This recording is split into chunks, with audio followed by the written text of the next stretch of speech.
From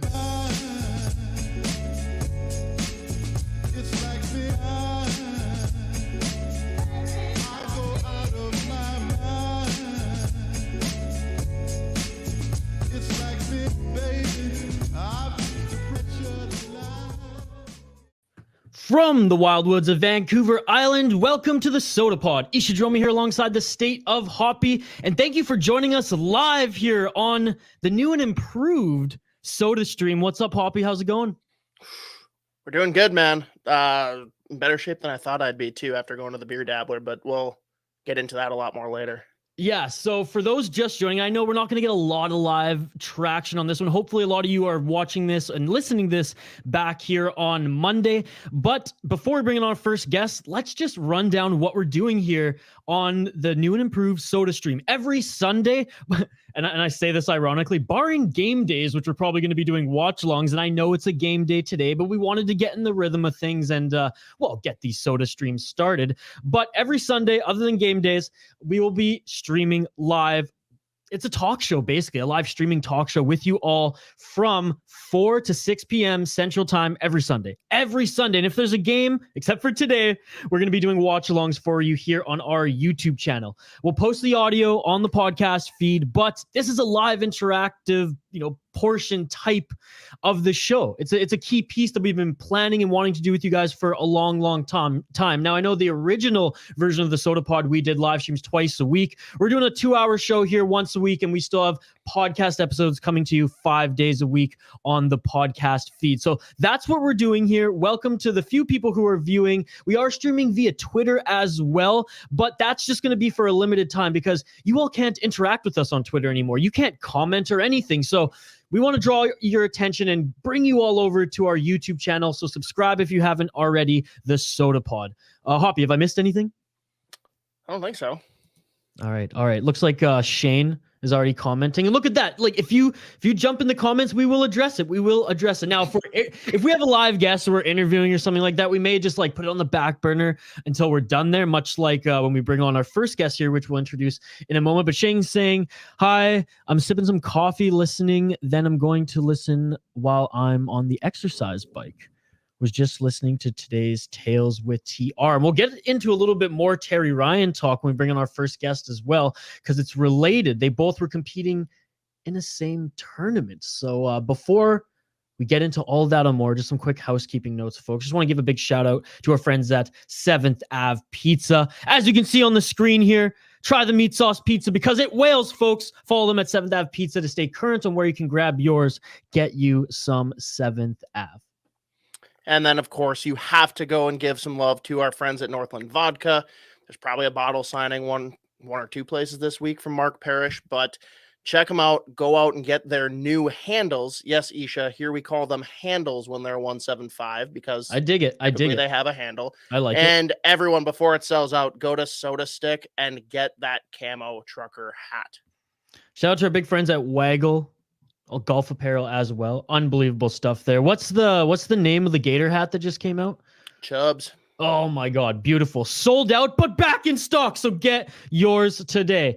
Reminder, every Tuesday, Judd's Buds. Wednesdays, we have custom Sota Pod episodes, usually with a guest. We try to do something funky on Wednesdays. Thursday, Brewery Travels in our Minnesota Wild collaboration podcast episode. And of course, Friday, MNCAA. You're listening now on Sunday, Monday for listening back to the podcast live here on the Sota Pod. And our first guest here on Hour 1, we're bringing in James Murray of Everything College Hockey. On the other side, James was just in Vegas for the Chiclets Cup, the ball hockey tournament, alongside Terry Ryan and a ton of other great guests and celebrities. So we'll get into all that and more on the other side. You're listening to the Sota Pod, the Sota stream here live on the Sota Pod. So speaking of Vegas, I mean, if you didn't drop any money in Vegas, I don't know what you're doing over there. And if you didn't use DraftKings promo code THPN, I don't know what you're doing either. But James, back from Vegas in the Chiclets Cup. How's it going, buddy? Good. How are you guys? Man, we're buzzing. First official live guest back on the rebranded Sota stream, and we couldn't be happier to feature the one and only James Murray, the man, the myth, the legend behind everything college hockey. So let's get into it, man. How was the tournament? Let's dissect it all. Let's start from the trip out there, because I know you were doing content the entire time with the boys at Everything College Hockey. Yeah. First out, shout out to camera guy Sam Chalmers and then Miles York, and for capturing the whole weekend. We got some videos coming out. Can't wait. I mean, we're a couple weeks past it now, but we're still recovering from Vegas, and I think this is on me too. And the boys are not happy, but we went to Notre Dame like 3 days before Vegas, and so we were already hungover. And then we get to on our flight, we're like, man, this is not going to go well for us. But we got a couple of wins, and we all in all, we played in the roller league, roller C. So, but we had a good time and got some wins, and I got to score some goals and show everyone what everything college hockey is all about. So that's amazing. So who are some of the characters that you hobnobbed with over there? Yeah, we got to meet up with Just Dishin'. If you're not familiar with them, go check them out. But they're making like the skate skins and the Nike Air Force skates and stuff, and they were dapping up Austin Matthews and stuff. But big thanks as well to our sponsor Endurafin for putting us in the Aria, very nice hotel. So we got to rub shoulders with Matthews, McDavid, Kaprizov, all those guys in the hotel in Vegas. So that was we're very fortunate to have a sponsor like that to put us up there. And it was a good time. But other than that, we got to I was playing bags with Paul Bissonnette, Biz Nasty, as you know him, and we did a bunch of content with Barstool. So it was a fun weekend and beautiful weather as well. So what was your score? Like, what were your stats? You roof any? I think I had 6 goals on the weekend, probably around 5 assists. And holy like shit! But, look at you. It was fun. We were drinking all day the first day of games, and second day wasn't the same story. But all in all, it was fun. I mean, there's people from our teams, I should say, from all over the country. We got to go against a team from Minnesota our first game, so that was fun. And I mean, it was just a good experience. And I think my only complaint, it all could have been set up a little bit better, but just the pavement that we were rollerblading on was not even all the way through. So when you're drinking and rollerblading and trying to follow the puck, it's not ideal. No. You're bougie, man. Wow. No, that's amazing. Hoppy, what do you got for James here? I mean, I just want to know what it's like to actually sit there and drink and play bags with Bissonnette. Like, is he always on, or does he like chill out at all? He was always on. I don't know how he does it, but I mean, he goes straight from TNT. He's the same character in person, and I mean, great guy. But I mean, I housed the guy in bags. I went back to back, just dropped him in the hole there, and the last one the second one I dropped it two in a row, and he pushed me, and he's like, "All right, you got me here," and then he fountained a beer to me in the Barstool video. I've yet to get that video, but we got it from our phone video. But I can't wait to see that one on Barstool. And being out in Vegas, like what was the biggest win or loss that anyone hit outside of the rink? Like, did anyone blow any big money in the casinos? I mean, we went up. I think we were with Durfin CEO Mike there, and he went up on the tables, and our camera guy Miles was throwing money. I remember giving him a couple blue bills. I was like, all right, just go after it, because it's late on the first night. We're registered. We're tired. We just got back from Notre Dame and hit a flight straight to Vegas a couple days later. We're tired, but here are the Spittin' Chiclets boys at the craps table and blackjack. I was like, all right, boys, this is time to connect with these guys. We got to go, and they're throwing tons of money down, and same with Biz and Grinelli, and Grinelli went down big, but we went up on the whole weekend, so that was fun. But we didn't play with any of the big NHL guys currently because they're throwing down way too much. But it was fun to walk around the casino. We had Buchagrass talking to people. We're walking. You see McDavid and Draisaitl coming, and we saw Kaprizov, said what's up to him. Brady Tkachuk, God, that guy's huge. Chuck kids they're massive people. Who else do we see? Yeah, we went Matthews the first day. Like, that was fun. And Zegras and Jack Hughes, got to talk to them all. So we didn't throw down with all of them on the tables, but just to be in their presence was fun. Did you run into Terry Ryan and Senior there? Because I was following Terry's Instagram story, and it started with like number 1 senior story, and it was like in the airport, and then by the end of it was like story number 380 something, and it was like so many reels of senior just going off having the time of his life. So did you end up connecting with those guys? We did not connect. I saw him at the end, but the first day, I was so focused on just winning and getting our content for videos that we didn't do much connecting the first day until that night. I didn't see him out that night, but the next day we saw him, but we weren't feeling great, so we didn't do much. To be fair honest, enough. So, the next big one. The next big one, I'll make sure to get him to at least find you guys, because that's going to be a riot. Yeah, absolutely. I don't know if we're going to Buffalo yet, but there's another one in Buffalo come July, so that'll be fun. Yeah. Now we got a lot of the conference tourneys wrapping up here too, James, for college, right? Now, yeah. What do you guys have coming up? Are you doing anything crazy besides obviously going out to the Frozen Four like you usually do? Like anything we can expect in that time? Yeah. It all depends on some business stuff behind the scenes that we're working on to try to make this all work. But right now, it's rumored that we're going to Wisconsin to cover the women's WCHA tournament next weekend. They're sold out, LeBon there, and we haven't done a women's video yet. But we are about to release our. So this is filmed at the beginning of the year, and we kind of waited till the end of the year to drop these off for playoffs, get people pumped. We got our Minnesota Duluth game day experience coming out video coming out this week. And then the plan is to have Michigan release the next week. And then Notre Dame, hopefully they can make the NCAA tournament. We want to release that for the tournament. And then hopefully Wisconsin soon after the women's, probably after the season. But yeah, we got some game day experience videos coming out, as well as the Barstool videos being worked on as well. I mean, we had our cameras on the whole weekend that weekend, so that's going to take a while. There's so much footage to go through, and a lot of the stuff we can't post. But yeah, I mean, that's what's coming up. But we are, I'll say it on here. We're going to Wisconsin next week, and hopefully if all goes well on the business side. And then Michigan Tech. We're trying to go to Michigan. Nice. One of the big student sections, best in college hockey. We're trying to go there for the CCHA playoffs in a couple of weeks here, first round. So that's up. And then I don't know about regionals yet. It all depends where teams go, what matchups, where people land, where teams land. But and then the Frozen Four, obviously, in Boston's happening. So yeah, we're excited. That's awesome. For everybody who doesn't subscribe to your podcast, Pucks in Deep, everything college hockey, you can look it up wherever you get your podcast, but check out their YouTube channel as well, because full disclosure, when Dylan and I began, working with James and the boys here on the Hockey Podcast Network, like we first saw your YouTube channel before even your podcast. The podcast was a bonus. We just saw your video content. We're like, fuck, we got to work with these guys. We don't have a college avenue through the network, and these guys just seem to be buzzing right now. So that's where I first fell in love with your content. And then, like I said, the podcast was like icing on the cake, the cherry on top. So for those of you, for those just listening to us on the podcast side, regular listeners and those new on YouTube, talk a little bit about your channel and what went into the idea of these, game day experience videos.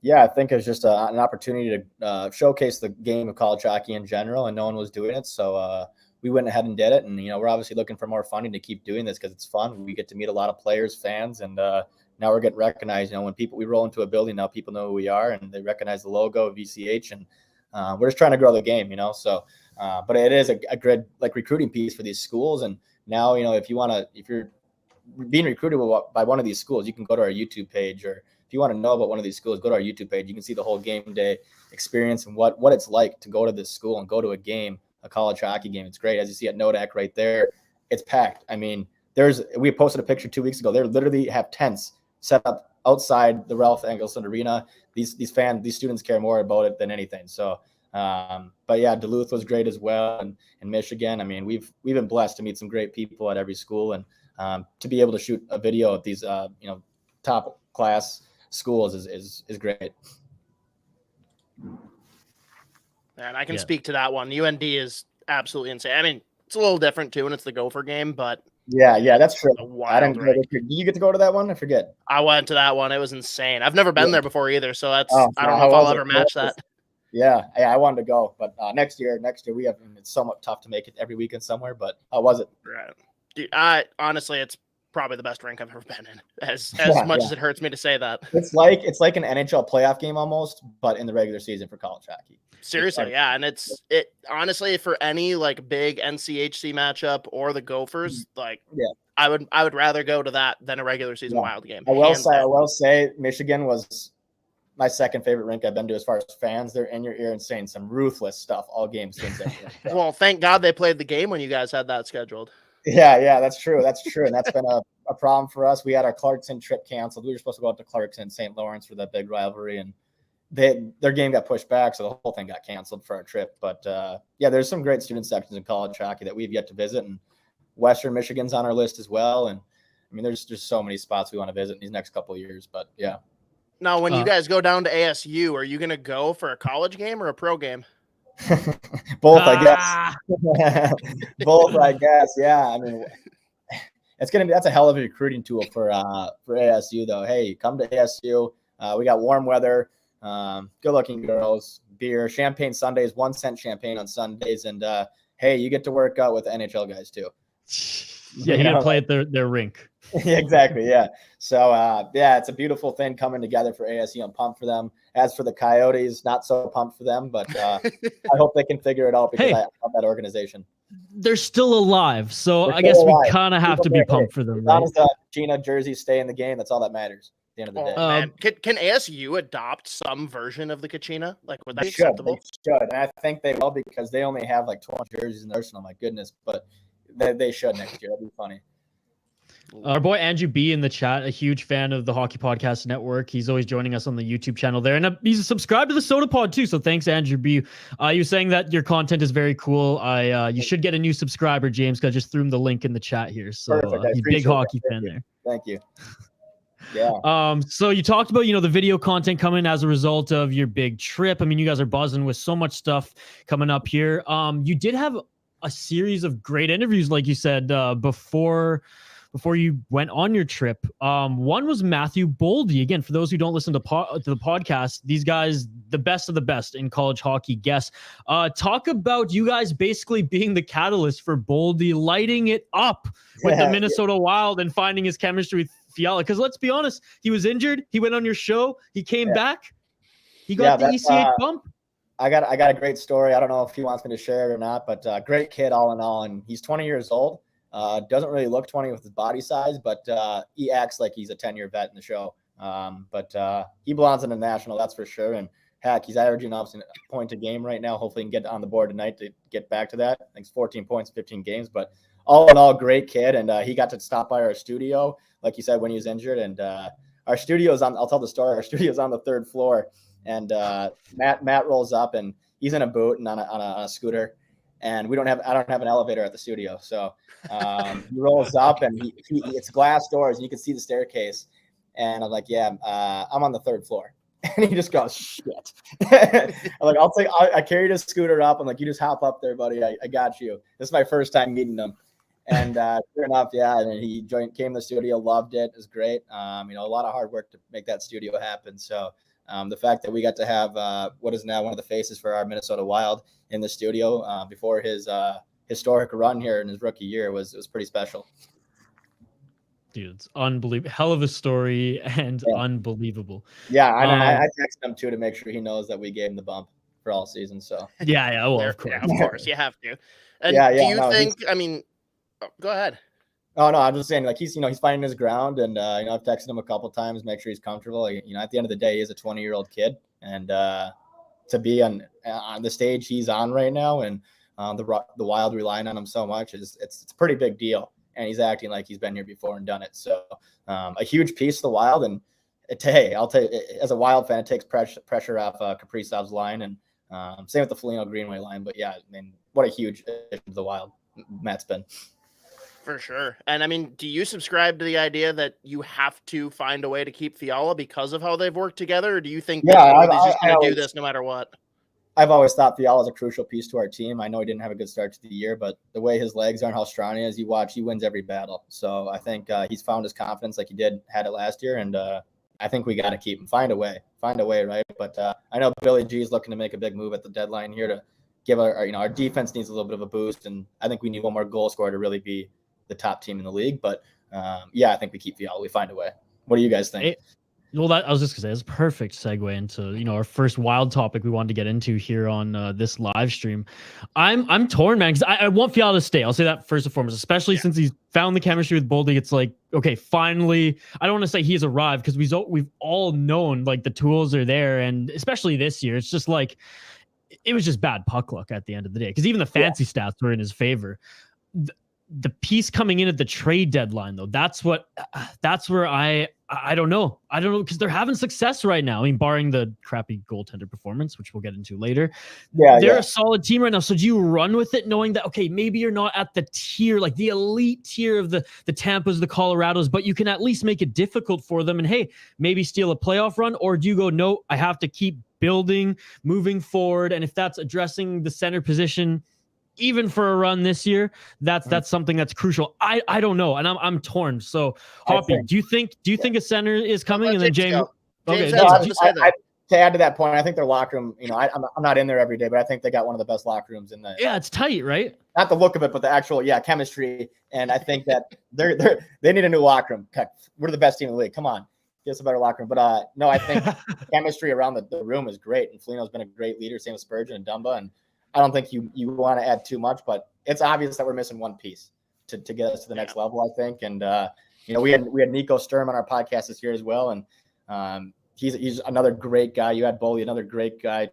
Nico's had a good year too. He's winning draws on the PK. But this, we don't have a lot of salary cap to play with, right, at the deadline. And that's the thing. What are we, 3 weeks away from the deadline? Something like that? It's creeping up. Here's the thing: we're also. I think it's like a month, yeah. Yeah, we're a month. We're also about a month, a little more than that, away from the college hockey season ending. We got Benny Myers, a free agent. And I'm with you. And Ethan Frank out of Western Michigan, also a free agent, 23 goals this year. Maybe we add them cheap and can score, and we'll outwork the next guy. I say we add one of them. Don't trade our pieces, because we have one of the best prospect pools in the national. So I don't think we trade too much. And I'm leaning there too, to be honest, I think. Yeah, it's a matter of evaluating, like, how important is it for this core group, most of which you're going to be keeping moving forward? How important is it for them to get playoff experience, like actually go on a bit of a run to develop? So at that point, for me, if you can get the right guy, and I mean, it's not going to happen, but I've been banging the walls down asking for JT Miller, especially because he's got one more year of term and he's not that expensive and he's a fucking baller. But it's worth giving up some of your pieces when you look at it, like with how deep our pool is, as you just said. You are not going to have all of those guys on your team. No, we can't. And it's hard to know. Yeah. I hope they keep, you know what? If we can get Benny Myers, he's not gonna put up a point per game, but he's gonna battle out there. He's from Minnesota. How great of a story would that be if we got him? Played for the Gophers. He knows the town a lot. Really nice kid. He fit right into the room, and I think Billy's definitely eyeing him down right now. I'd love that for sure. And I guess if that's what happens, I'm okay with that more for the long-term goal, right? But short-term, I genuinely think that if you get any of these centers that are being discussed, the Boldy and Fiala line becomes your first line, and now you're letting Kaprizov and Zuccarello go up against the number 2 options on the other teams, and that's dangerous. And you look at, and then you have Eck going up against the third. Like, are you shitting me? That line needs to be a third line if you're a contender. It has to be. It has to be, and that's dangerous. And I think Benny Myers would just add depth. And like you said, we can go get a center. We do have the pieces to go trade. We have the money. I don't really know, but I mean, it's fun to watch. Maybe you got that Addison J up there. I hope he's in the 6th spot come playoffs. Oh, check this out. Oh, great! That's great. I love it. Yeah, no, I hope he gets in the spot. But hey, we got prospects coming. College season's over soon. It's right around the deadline. I think that's the easy way to go. But now to one that you mentioned earlier, because a lot of Wild fans gush over Nico Sturm, don't think he's gotten a fair shake. I think it's all but assumed that he's not back with the team next year. Do you agree with that? And if so, where do you think is a good landing spot for a guy like that? I think he's back with the team next year. Okay. I think he is. He loves it here. He loves it here, and he's a great guy. I think he's massive on PK. He's really good, does his job. He's not gotten a fair shake, but he's a guy that wins faceoffs. He got to, Nico Koivu was his mentor. I think he stays, but he has to take a pay cut, right? He has to take a home. Well, it's pay cut and probably got to be willing to be a 4th line guy, right? Yeah. PK won, and that's the guy that wins you games. His girlfriend's from Minnesota, former college hockey player as well. That's a big thing. So I think he stays here. If he wins a cup, granted, he deserves his money. Great guy, he deserves money, but I think he stays. Dude, he's staying for his girl's parents' cottage cabin alone. Don't call it a cottage. Fuck off. I like No, Cabin better. I think he stays. I hope he stays. It'd be great. I hope you're right. It's so hard to take a guy that's at that age and look at the fact that he could go somewhere else and play middle six, make more money. Yeah, it's tough. It is tough. It is tough, but and he's not even playing tonight against the Oilers. He's getting benched for Bukestad. Yeah, that's tough. I don't agree with that at all. I think that's a really bad move, but who knows? He definitely deserves it, and who knows what we do at the deadline too. That's going to change everything. So for sure. And then free agency in the off season, but I really hope he stays. James, Andrew's asking, how old are you? 25 years old. He's also wondering, Islanders, Chicago, or Predators? Are you asking James which one? Probably Nico Sturm. Oh yeah. Way to go. Ooh, Chicago, a lot of opportunity for him. If you want a top, second line guy, possibly Chicago. But he'd fit into Nashville very well too. Islanders, they got a lot of guys coming up. I don't know. I'd say Chicago. Islanders are a clusterfuck right now. Yeah, I'd stay as far away from Long Island as possible. I think Chicago is a great spot for Nico if he has to leave. But yeah.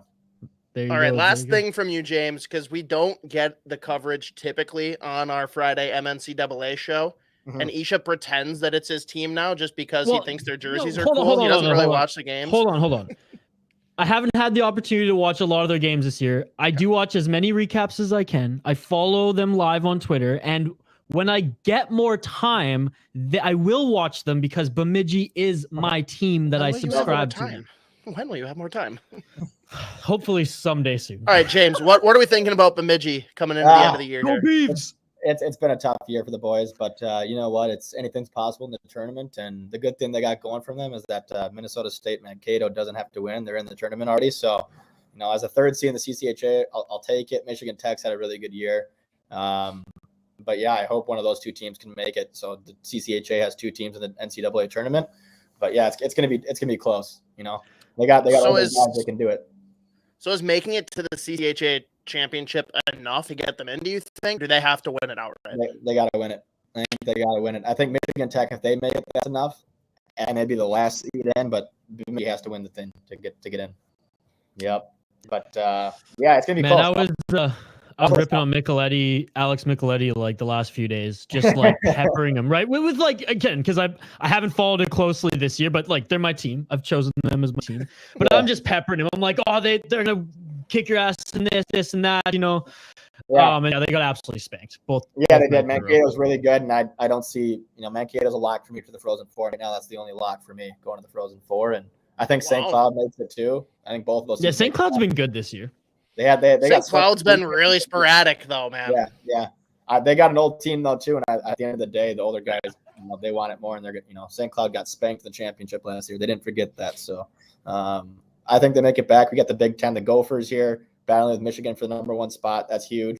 You got Hockey East. There's like 4 teams with the same amount of points at first place, and then NCAA is really close. Looks like North Dakota going to win, but they're only a point up from 3 other teams, so. It's going to be the best weekend of college hockey this weekend. Stay tuned, people.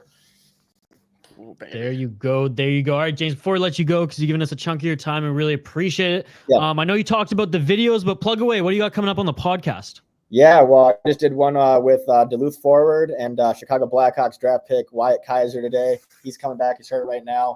And then this week also we got Josh Doan, son of Shane Doan. On Arizona State, who leads all freshmen with points. And then after that, we got U.S. Olympian and North Dakota star Jake Sanderson, Ottawa Senator draft pick as well, coming on after that. Ooh, nice. That's a big one. That's huge. So, yeah, those are the next 3 episodes. And, tune into Pucks in Deep. That's on every platform as well. Brought to you by the Hockey Podcast Network and DraftKings there. And then, like I said, those big game day experience videos. Find us at Everything College Hockey on YouTube and Instagram. Team ECH on Twitter. Everything College Hockey on TikTok as well. We're blowing up. So thanks for all the support, fans, and let's get after it. It's tourney time. Hell yeah. James, I'm going to be in Minnesota for 2 weeks. No, I wish. He'll be here when you're gone for the Frozen Four. Yeah. Unfortunately, but I'll be how long are you gone for? I'm be there April 2nd to 17th. Oh, we're gone from right now it's 6 to 10th. It could be 5 to 10th. Well, either way, we come back on the 10th. Okay, either way, we're linking up when I get there, and beers are on me, my man. Absolutely, no, I'd love to meet you. Yeah, thanks, boys. All right. Excited to bring you back on the podcast, MNCAA, and the live show soon, James. Thanks again for your time. On the other side, folks, we're going to keep talking about the Minnesota Wild here in hour 1. And then hour 2, we'll dive into the Hoppy Hour and bring on our second guest, Neil Villapiano from the Hockey Podcast Network, to talk about Olympics. All that and more on the Sota stream here on the Sota Pod YouTube channel. All right. We are back. The Sota Pod YouTube channel live here, the Sota stream and the Sota Pod. What is it? 248, 278? I did not look at this. Let me see. Sounds right. 248. Episode 248 of the Sota Pod. Or are you off by 30? Dude, it's been a long either week. 248 or 278. I'm not sure. It's been a long week here. Restarting here Sunday, getting ready to come back on Monday. Yes, I'm working a little bit on Monday. It is Family Day in Canada and Sleepy Joe Biden Day in the United States. But thanks everyone tuning in on the podcast. For those tuning in on YouTube, and Andrew B and Shane here live. If you're listening or tuning in via Twitter, we really appreciate it. What's up? Thanks for joining. But we want to redirect you to our YouTube channel, as you can be interactive on our YouTube channel. You can comment, you can interact with us, you can ask questions, and we're only going to be streaming on Twitter for a limited time. So jump over to YouTube and get your comments in, much like the few that we've had on now. I know Shane had a good question. He was saying, have you tried any of those Spectrum beers? Shane, in hour 2, in the Hoppy Hour, I got the orange one here. I got the chocolate orange ale. So I haven't tried any yet, but I will soon. You're literally letting it sit there and get warm instead of opening it now. It's still pretty cold. Well, I figured we'd just keep the momentum going with the Wild talk. I'm fired up.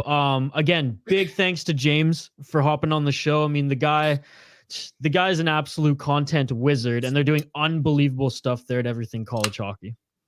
No, they are, and it's a crazy year for it too, because like he said, like he's got Mankato as his only lock for the Frozen Four, and dude, it's just been a weird year of parity. Like there's a lot of teams that could really contend this year, especially with the 1-game format. And I don't know, that we still have a lot of good competitive Minnesota teams like we have in the past. I just hope we can get them in spread regions so we have something to cheer for in every corner. Andrew B was saying he liked that DraftKings promo song. Nice. Shane's saying the chocolate orange ale is the only one I haven't tried yet. Okay, well, there you go. That's fitting. I didn't want to have the milk chocolate one yet because I was like, oh, that's probably the best one, and I want to wait. And the white chocolate one's probably just hella sweet. But anyways. That one sounds like the best one, so I don't want to have it. No, the white chocolate one's a little too sweet for me, I think, so I'm going to wait. No, the first one you're talking about. Yeah, I want to save the best for last. Okay. Best for last. Spectrum Brewing. Shane gave me a birthday cake. I don't know what it was, Shane. I'm going to take the best beer and I'm going to save it for a couple weeks and then have it be less fresh. And that's just the smartest. The next Sota Pod recording. Preferably. When did he give it to you? With a couple of days ago. All right, fair enough. Anyways, let's keep the Minnesota Wild train rolling here. We talked a little bit about the deadline, so we won't get into much more of that because we've been exhausting that topic too on the last Sota Pod episodes. Let's talk about first the game on our last podcast that we were just overlooking. Oh yeah, the Wild, they'll get by Detroit, and it won't even be much of a story at all.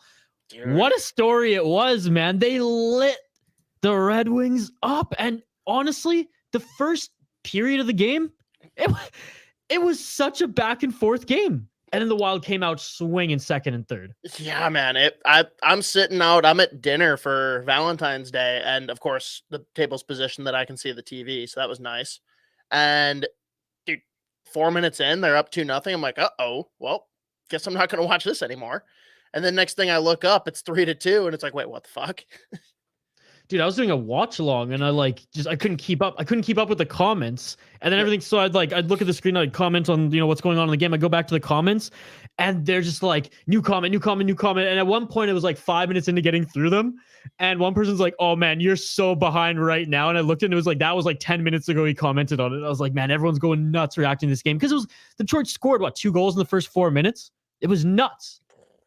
Yeah, it was pretty one crazy. On the power play.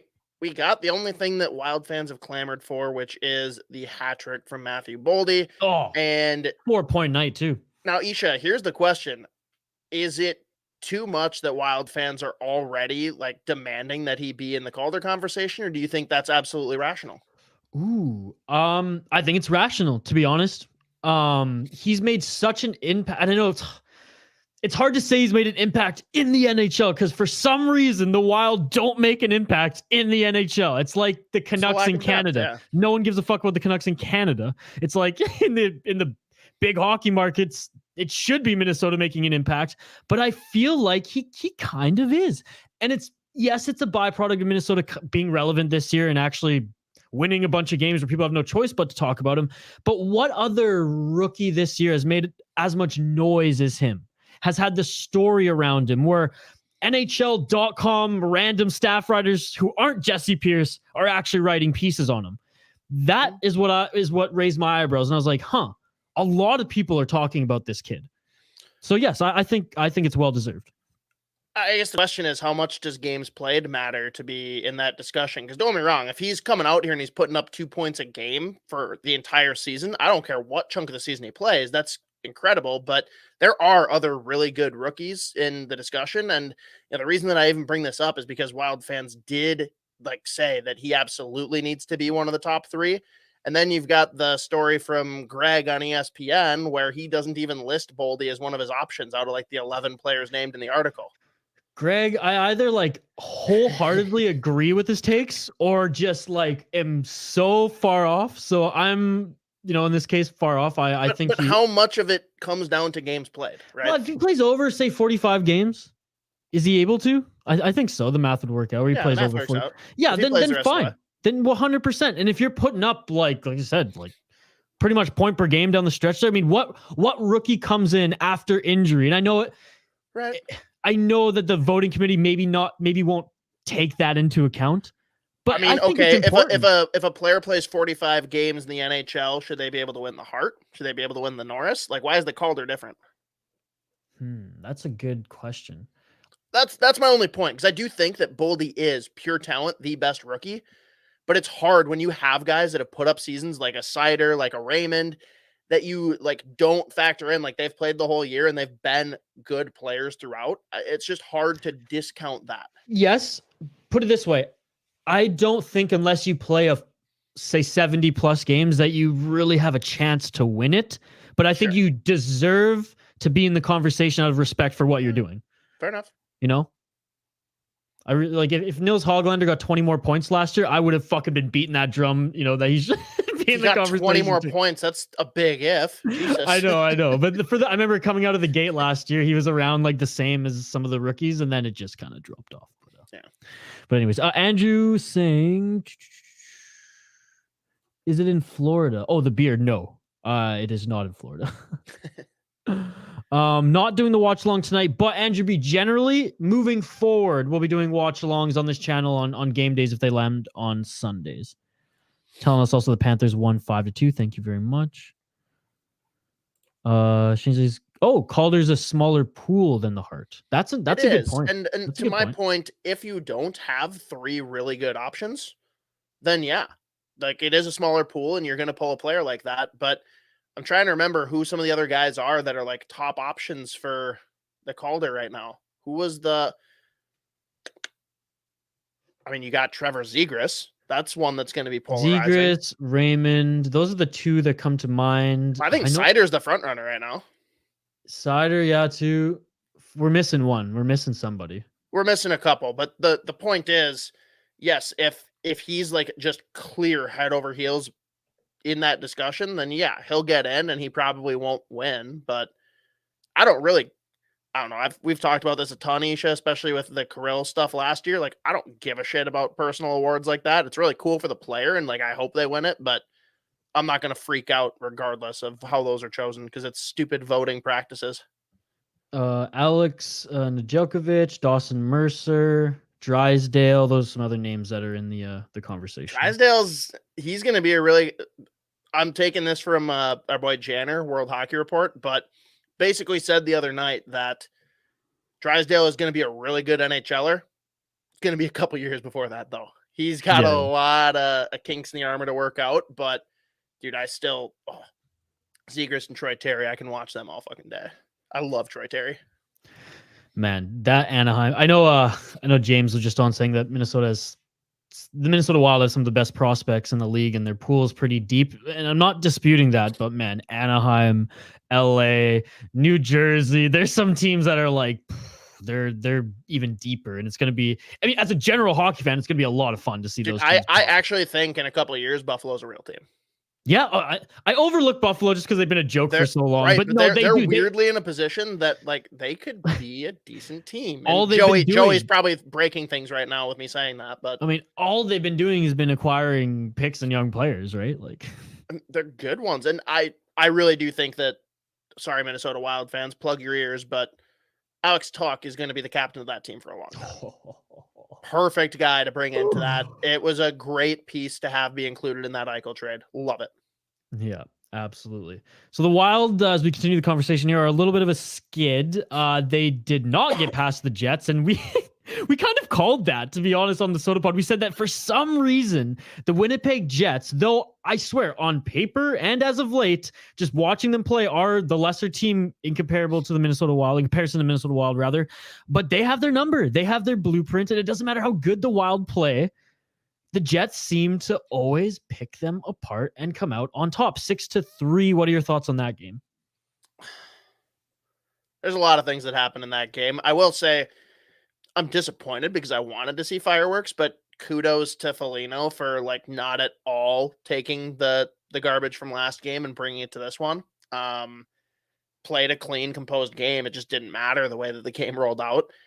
I do think that the Jets are like the worst team for us to match up with in the first round. If they somehow manage to get into the playoffs, that would be terrible. But I don't know. It's gone to show with them, and looking at what we've got for that Friday night game against the Florida Panthers, we're starting to see what happens when you play these really good teams or teams that are a bad matchup. Like the Wild have to have a little bit more flexibility to their game, in my opinion. They have a very set and established brand on how they're going to play, and they don't really pivot a ton. And when they're asked to pivot, they really kind of get out of sorts. No, that's a great point. We talked about that on one of our last podcast episodes as well. Rusty as fuck. Are you guys live streaming the game? Not tonight. Generally, every Sunday, we will be doing live watch-alongs and live streaming the game here. Today, since we're just relaunching our Sota stream, our live 2-hour talk show here, we aren't doing it, but join us. I don't even know if it's next Sunday, but the next Sunday that the Wild are doing a watch-along, and we'll be happy to broadcast that for you, Rusty AF. Subscribe to the channel, like the video if you haven't already, as we have a ton of content that's about to drop. But you said it there, and the Minnesota, I think that's exactly actually what I said last week when they played the Jets and they lost against them too. For the most part, they were doing everything that has been bringing them success correctly. The Jets just figured it out, and the Wild didn't pivot, like you said. And that was it was the exact same type of game, just with some more goals in this one. And that's where I know people will get mad at this, but I don't know how convinced I am that Evason is this elite coach in the NHL that everyone else thinks, because I do think he's getting the best out of the players, but I think he's very one-dimensional in his game. Yeah, you can't blame just the players for these losses. You have to put some of the onus on the coaches as well for not being able to make adjustments in game. And let's be clear, I'm not at all saying that I want a different coach or anything like that. I think Evason's a good fit. I just think we've got to find ways to add more dimensions to how we play for when you run into a wall and what you're getting by on doesn't actually work. Andrew B, if you pepper Hoppy enough on Twitter, you can get him to do some live streams. Why is that on me?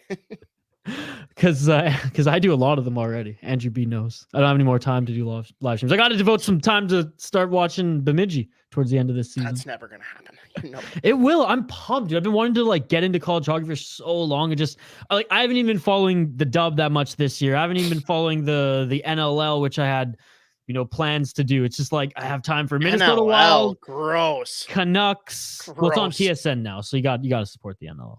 And UFC. My Saturdays have become fucking get as much laundry as I can get done in the morning, and then watch UFC for 7 hours. I know that you're a lacrosse snob in the sense that you're Canadian, so you think box is the only thing that matters. But yes. Have you ever watched the PLL? Yeah. I mean, I was very impressed. Let's just say that. It's just not my thing. I get it. I'm the same with the NLL. Like it's still crazy talent level. It's just I'd rather watch field lacrosse. Just the whole presentation was outstanding. Don't get me wrong. I think they're it's better than the NLL from a business perspective. Yeah. They are. They are. It's better than the NLL in that, but the NLL for me is just it's more traditional. It's more Canadiana, and I just fucking love it. Dude, I'm excited to see where it goes now too, because it sucks that Paul Rabel's done with his absolute unmatched career in lacrosse. Yeah.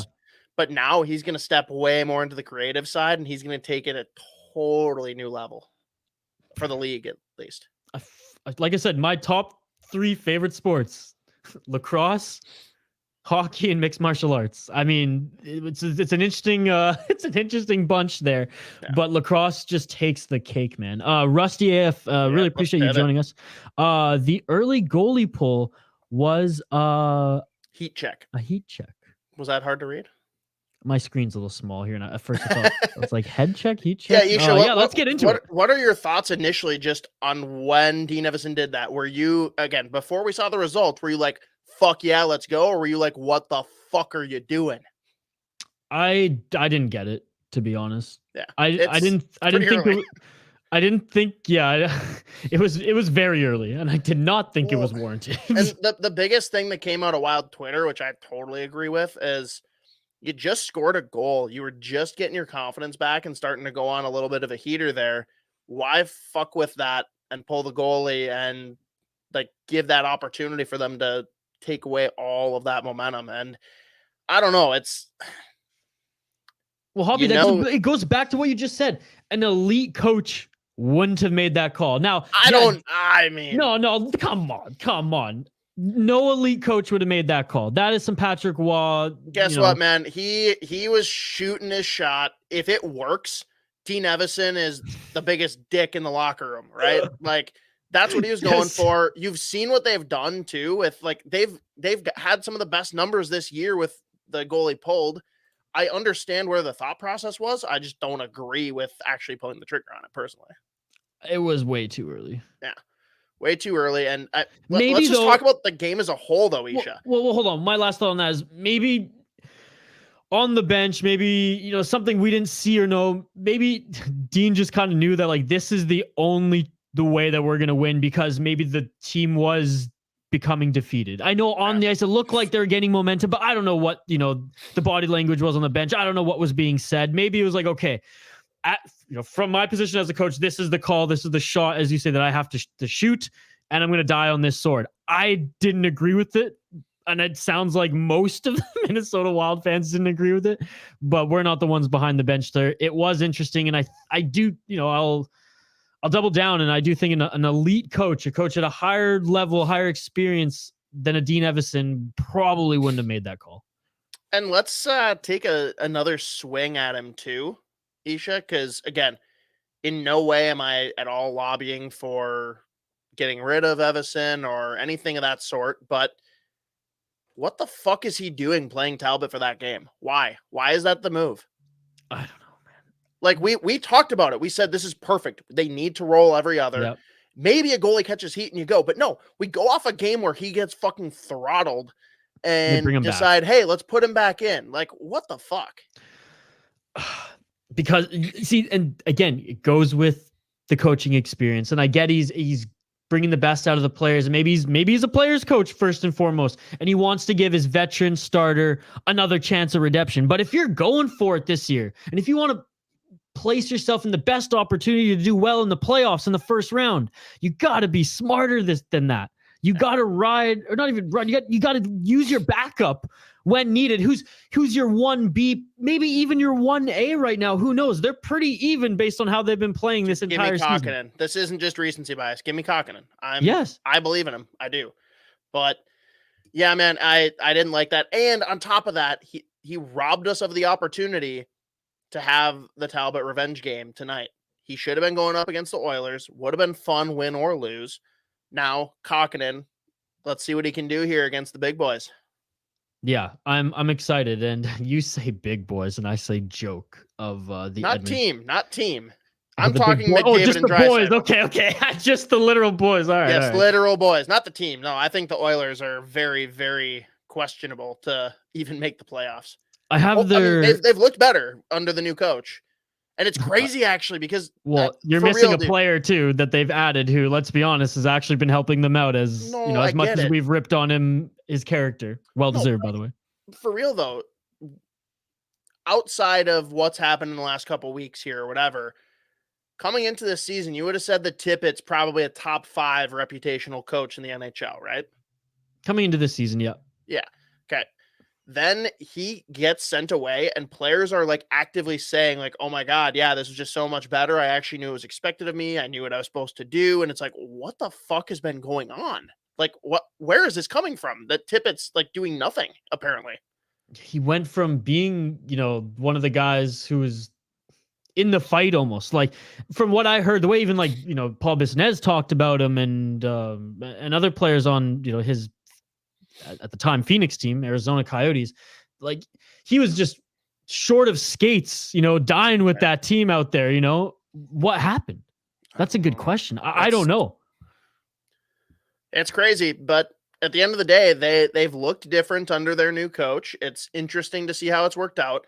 I have been lobbying for so long. One of my coworkers can absolutely attest to this because he's an Oilers fan, and I've said from the beginning, you need to put Nuge on the third line. You need depth. You need to have that next dimension. And he is now. It's working. It's Yep. working that they have depth now. The blue line still scares the shit out of me. So does the goaltending. The goaltending is obviously the bigger concern, but I've liked what I've seen in small spurts from Skinner. Like he could be the guy. Maybe they go out and trade for another goalie, but this is a team that like I don't know what they are come playoff time. I don't know if they're in or out. I don't know if they are legitimately looking to knock someone out or not. It's just a weird spot. They are going to try to outscore their team, the opposing team, and that's it because they can't play a defensive system. It will do them a disservice with the tools they have up front, and they aren't good enough defensively to implement that to win a playoff series. Which, I mean, hey, to that point though, right? We looked at them, we can assess them and say, hey, you need to add defense, you need to add goalie. With the Wild, we're starting to see now in recent games, like part of the detriment has been outside of forward, right? Like there are people that are saying that Talbot and Kokkonen are not the answer in net and we need to trade for a goalie. There's some that are saying that we need to add a defenseman because whether someone gets hurt and we're worried about depth or even with our starting 6, it's not what we need. Like, where is the position of need that we need to add the most? Is it still absolutely center, or are there others that you're considering for a move for Guerin come deadline time? I think that just the Wild is to stop playing Jordy Ben and let Addison fucking crazy. They're doing that tonight. No, I know, but honestly, I think it's less about, and we talked about this with James in the opening segment too. It's less about bringing in that star right now because with the top center or not, I don't know if the Wild are winning the Stanley Cup this year. You do need to address I the get center JT position. Miller. I'll put it on the line. I'll say they can win. Fair, and we will probably get some beer bets going when that happens, if and when that happens. But you know what I mean. Like the center is a position that, like, if the Wild, when everything comes together and the final like plan is complete, the center is going to have to be there. This year, it's not crucial unless Billy Gunn really believes that, okay, we're gonna go for it this year. But dude, it's the question I asked James when he was here. How much value do you put on that one more series, whether that's winning 1 versus 2 or winning 0 versus 1, whatever? How much value are you giving to the players that are gonna stick around? These guys on long-term deals that have not had any playoff success. No, of course. But where I was getting to was I think that this year maybe the better answer is just tweaks within the organization, or like give one of these younger college players a chance who comes in rather than filling in a hole or acquiring a piece for a position of need where the defense is really good. Just tweak it a bit, give X player more minutes, take away some opportunity from a different guy. As far as the roster as a whole, I mean, you see how big of a difference Boldy's made. And then on top of that, it's just coaching. Maybe they bring in another guy behind the bench. I don't know. If you're not, maybe that's the big move, honestly. If you're not going on somewhat of a run this year, I don't see it happening the next couple because there's no cap space to work with to change the team at all, with the exception of very possibly Rossi coming in and being an absolute game changer. That's possible, but that's literally what you're counting on if you want to change this year's team to the next couple years' teams. That's the only thing that you're changing under the cap penalties that we're fucking dealing with. Yeah, no, of course. It's interesting. It's not the worst situation to be in right now. Obviously, the page had to be turned. Yeah. And I think for the most part, Billy Guerin and the management team have done a pretty excellent job of working within that parameter and the space that they have. Taking the evolutionary step forward to that contender team is going to be hard within maybe an earlier window than everyone expected with how good the team is doing this year. Yeah. Andrew B, before we go to break here, in a little bit, said Eichel will get better and he will play harder. Hoppy, I have zero concerns with Eichel. He's gonna. Well, I was just gonna say let's put a bow on some of the Wild talk here. This is a Minnesota Wild based show, so more Wild based talk and news and topics will come up throughout usually these entire live streams. But let's quickly before we go to break at the top of the hour here and dive into the Hoppy Hour and bring on our second guest of the show. Let's talk a little Jack Eichel. Let's talk the American Hoppy. He's back. I mean, Mark Stone out, Eichel in. Were you excited to see him in gold and back so soon? I'm happy he's playing, man. Like, you can't help but feel for this guy. Like, people want to make him out to be the villain for how things went in Buffalo. I think it's 50-50 fault on him and the team, but new start. Let's see how it goes. Everyone is losing their goddamn minds over the Kucherov approach. Like, people don't realize that this has happened years prior with the Blackhawks back in 2015. The Lightning tried to change it and were turned down by vote to actually have that rule moved. So what did they do? They came back and did the exact same thing. Now Vegas is taking the same blueprint. Like, don't get pissed if it keeps happening. And guess what? People that are freaking out about it, it's going to change in 2 or 3 years because that's when the Wild are going to need it. So the NHL will make the change at that time. There you go. Yeah. But yes, Jack Eichel, I'm happy he's back. Yeah, he's so good.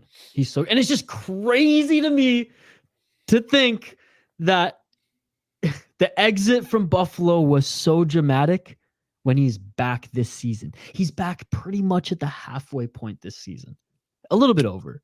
But really? How dare he consider going this route to fix his neck?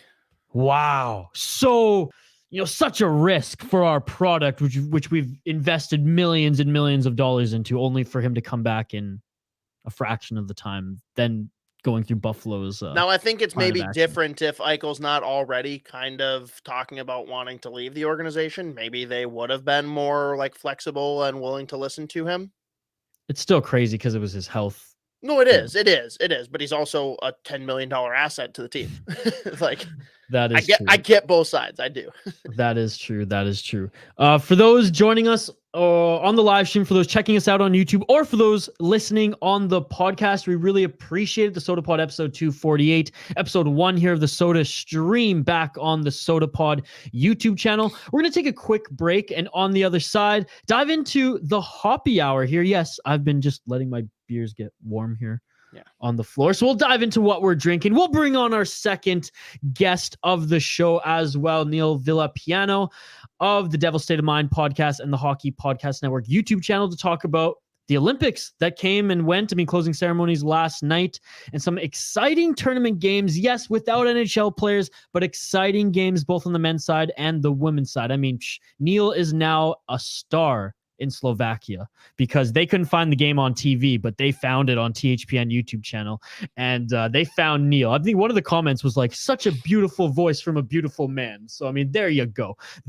So on the other side, we'll dive into the Hoppy Hour here. We'll talk some more hockey, and we'll bring on Neil Villapiano for some Olympic talk here on episode 248 of the Sota Pod live here on the Sota Pod YouTube channel.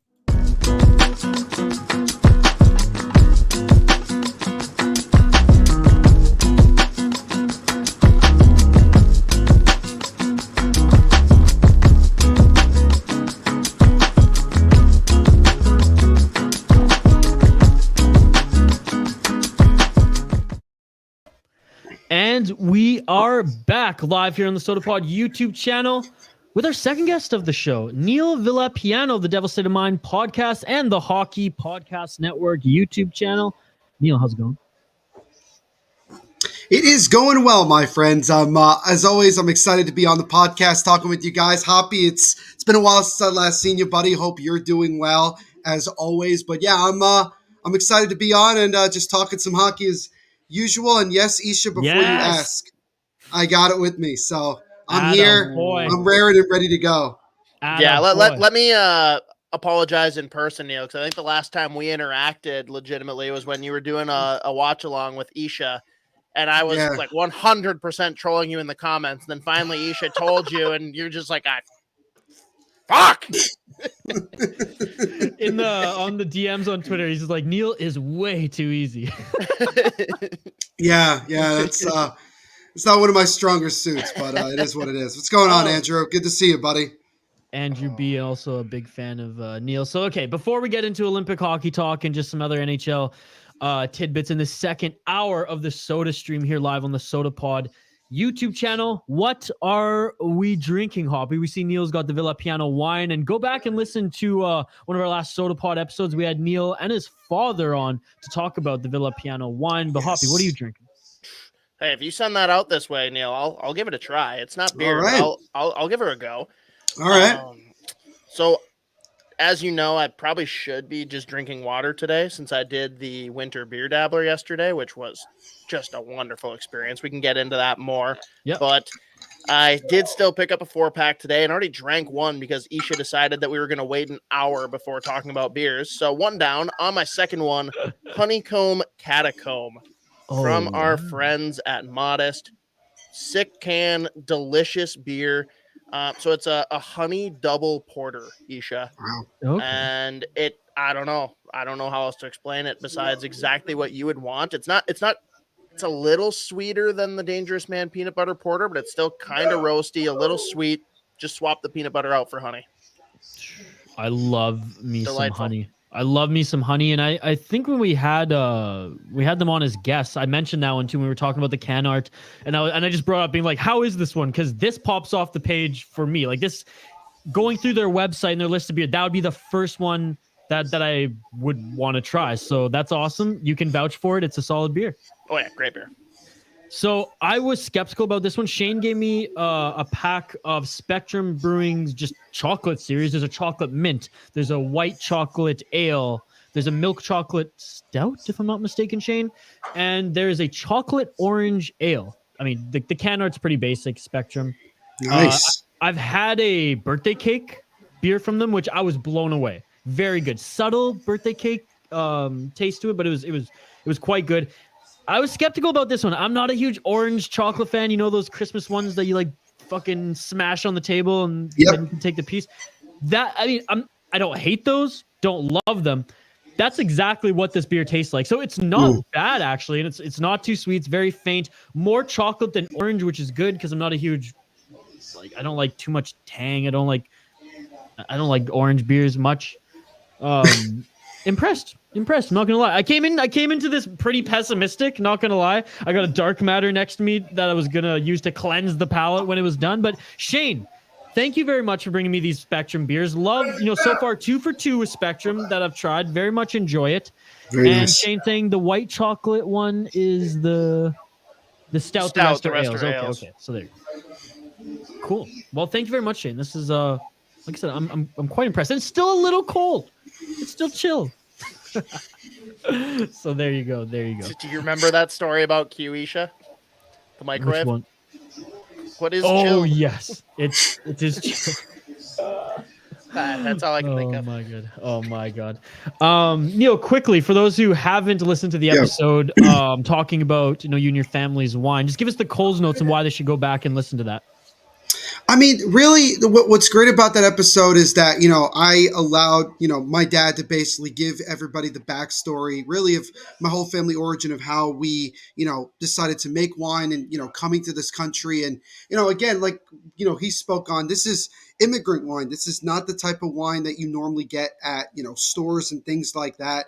This is not something you go to Martha's Vineyard for. And and make. You don't stomp on grapes like most people assume. I mean, this is just hard work and just, honoring the people that came to this country originally and, made the wine. And it's really, really an awesome episode because, like Isha mentioned before, it's different than a lot of the things that these two guys talk about, here on the podcast. So it's kind of a little bit different thing. And it's honestly a tremendous, tremendous story. And you learn a whole lot. So I would definitely recommend going back and listening to that episode because it is phenomenal. Yeah, and that's one that I was gone for too, Neil, which is I got a couple questions then. So for your family, Sure, obviously, I mean, really cool story when I listened back on just like how all this came to be. But for your family then, like, are you strict wine drinkers for the most part, or does your family dabble in beer, spirits of any kind? I would say that myself and my brother are the ones that definitely dabble more in the wines, the IPAs. I actually just had one last week while I was watching the Super Bowl. We actually, I forgot the name of the company, but it was a company based in Jersey City, which is in North New Jersey near Newark.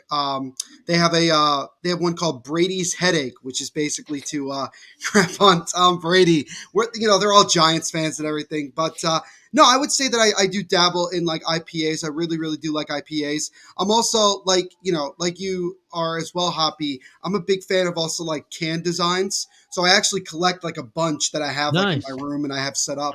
And, it's really, really good. My dad will drink one every now and then. So will my mom. But I would say that people that are mostly into that stuff would be either myself or my brother. But I would say, to answer the question fully, I would say we are mostly strict wine drinkers in our entire family. Sure. And are you always drinking Villapiano wines then, or do you venture out and try other wines too?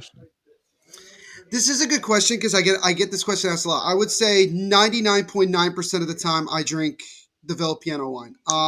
Every now and then if I go out, like if I go to a wedding or something like that and they offer it, I may try it. But you don't bring your own bottle to a wedding? What the fuck? No, I've tried. The last two weddings I've gone to, the people were like, "Oh no, you can't bring your own." So like that was already like the. Most weddings you can't bring your own. I know. Yeah, I know, and it's and I was trying to see if I could, try to maneuver it a little bit. It didn't work, but Neil's like, do you know what family I come from? Yeah, exactly. That's exactly how right, exactly. That's how I introduced myself, But no, basically, I would say I just mostly drink my own because, it's what I grew up on. It's what I like. And, I'm not a big fan of sweet wine. I'm just really not. And most of the wine that I've had other than my own has been, really sweet. And I'm just not really a big sweet wine fan myself. Yeah, I'm with you on that for sure. And now being out in New Jersey, like Italian immigrants to America, right? Yep. Are you like fans? Do you like the story of Sopranos, or do you think that's all trash, or how do you feel about it? Yeah, I've had people ask this question as well. Here's the thing. There are a lot of people that like it if they don't understand how many ethnic slurs that are in it, from an Italian perspective.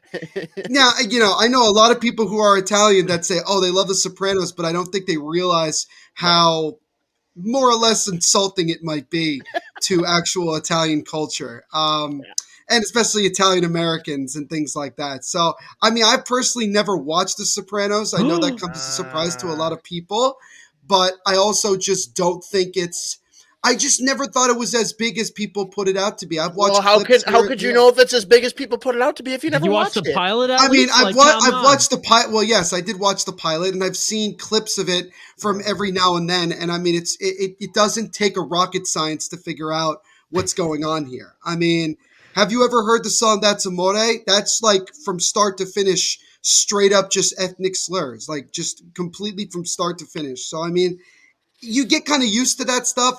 I don't really know how the majority of this state feels about it. I would say probably it's a split, honestly. I think that it's probably 50-50, but it is pretty popular, I would say. It is pretty popular in the follow-up question then. What's the support then for the Jersey Shore television show in comparison? Yep. Do you think it's and what was it like being in the first season? God damn it. Why did I have a feeling these type of questions were coming to me today? But look, I've actually watched a decent amount of the Jersey Shore, and Yeah, I you hated did. it from start to finish. Didn't like anything about it.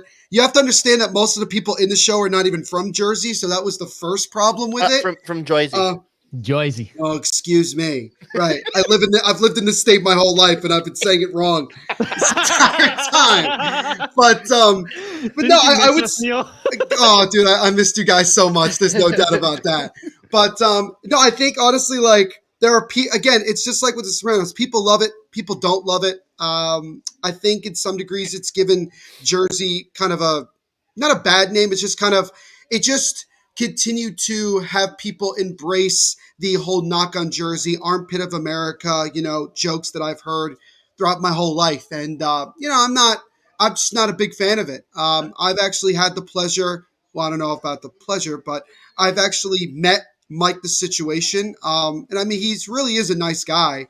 But I think that they all know that if it wasn't for that show, they really just would be just a bunch of, random people that would just be beating the crap out of each other every day. And it would be almost depressing to really see if it wasn't on television. But I'm not a big fan of it. I know some people that are, and anybody outside the state, that's usually some of the questions. What the questions you guys have asked are some of the questions that I get almost on a daily basis. All right, well, a less offensive one then. What do you think about Boardwalk Empire?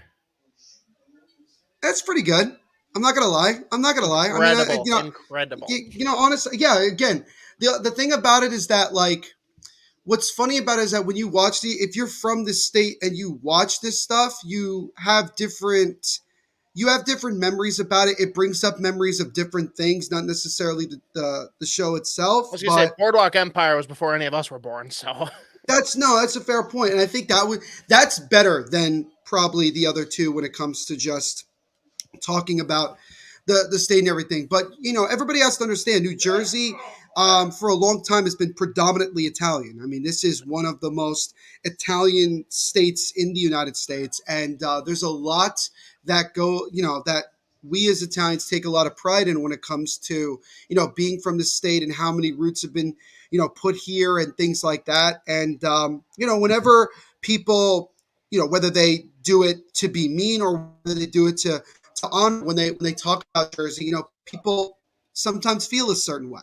And I think that's where, with the Devils being the only team in the state that bears the state's name, it's kind of the same thing. You feel a certain way when people say things that about the team that you don't necessarily agree with or like to hear, and you're going to get that Jersey reaction. You're going to get that Jersey response, and I think that that's something that a lot of people don't get it. It's like that episode of South Park when they talked about the Jersey Shore and they say that it's a Jersey thing. In some degree, that's actually kind of true. It really is a Jersey thing. Yeah, no, that's fair. And I mean, when you said, like, all I could think of in there when you're talking about Jersey, and people's reactions is the Jersey from Martin Brodeur. We don't have to dwell on that too much. I'm sure you have similar. We could talk about it. I've had. Are you a fan? I mean, no, I'm not. Okay. Because, and here's why. The problem is that Devils fans have been asking for about 3 or 4 years, especially since Adidas took over, to get a black jersey. That was something that we had never dabbled in. And I had said, especially when I started doing Devil State on my podcast and people wanted to get my opinion on it, I said, look, the problem is this. Don't be surprised if this ends up looking rushed and it doesn't come out the way you think. Because as you guys know, you can look on social media and see a ton of graphic designers who go out there on Photoshop and other places and design jerseys that are absolutely out of this world amazing. We really never get exactly what we're asking for. And so the problem is that number one, the jersey reveal came out as a leak, 3 or 4 days before it was actually shown to the public. So we already knew ahead of time what was coming. And we looked at it and we said, there's just so much, there's not enough red in this. It's like black and white. And as a lot of people pointed out, it definitely is a knockoff of the Blackhawks Winter Classic jersey from a few years ago when they played the Boston Bruins at Notre Dame. I mean, it really, if you looked at them side by side, it's very, very similar. And again, for those people that don't know, there were 2 teams in New Jersey that played professional hockey back in the 20s before the Devils came to an existence in the early 80s. And, they both had jerseys very much like that. So they tried to incorporate both. The biggest issue is that, again, there was so much potential with it that it just came down as a disappointment, I think, to a lot of people. And so I think after a while when we watched them on the ice and thing, I think a lot of people started to like them. I just never really have been a fan. I just really felt like that there was so much more that could have been done.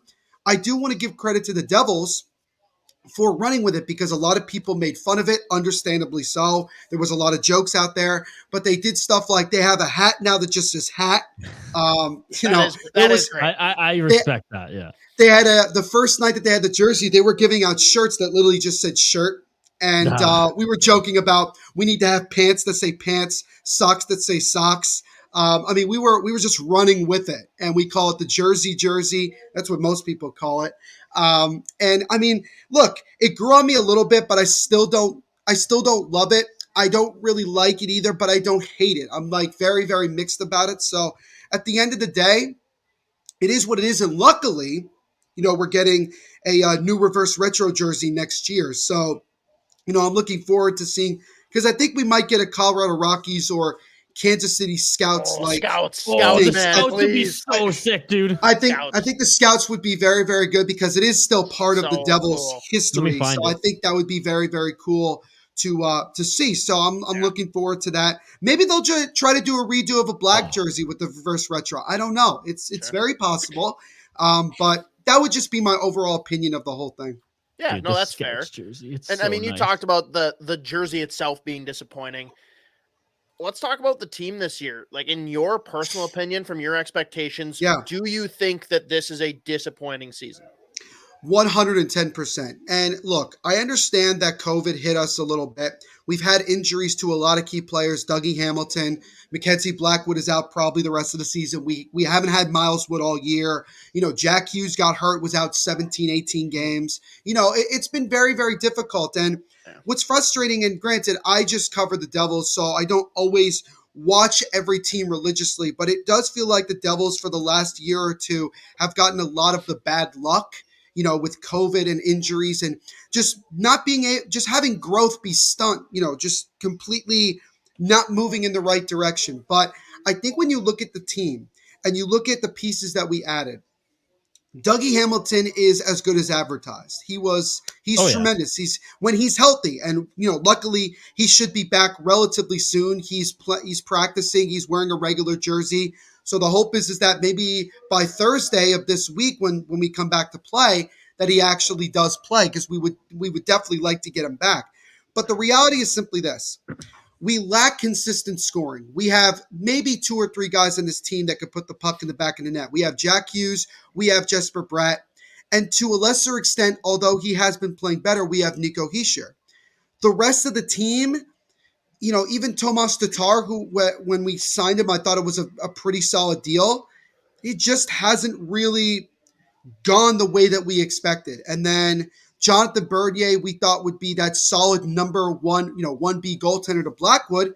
He hurts his hip. He's out for the year, and he played something like 7 or 8 games the whole season. It was awful. And there's a good chance he may retire because he's 34, 35 years of age and having a hip injury. I don't see how he could come back at full strength.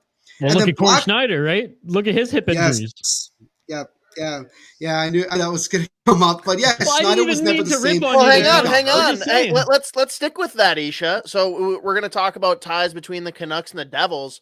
Sounds like there's been at least some mutterings of whether it be Connor Garland or even Brock Besser being tied to the Devils. Like, what are your thoughts on either of them? I'll tell you right now, it's not Garland. Like, there's people internally. It's not Garland. It's not Garland.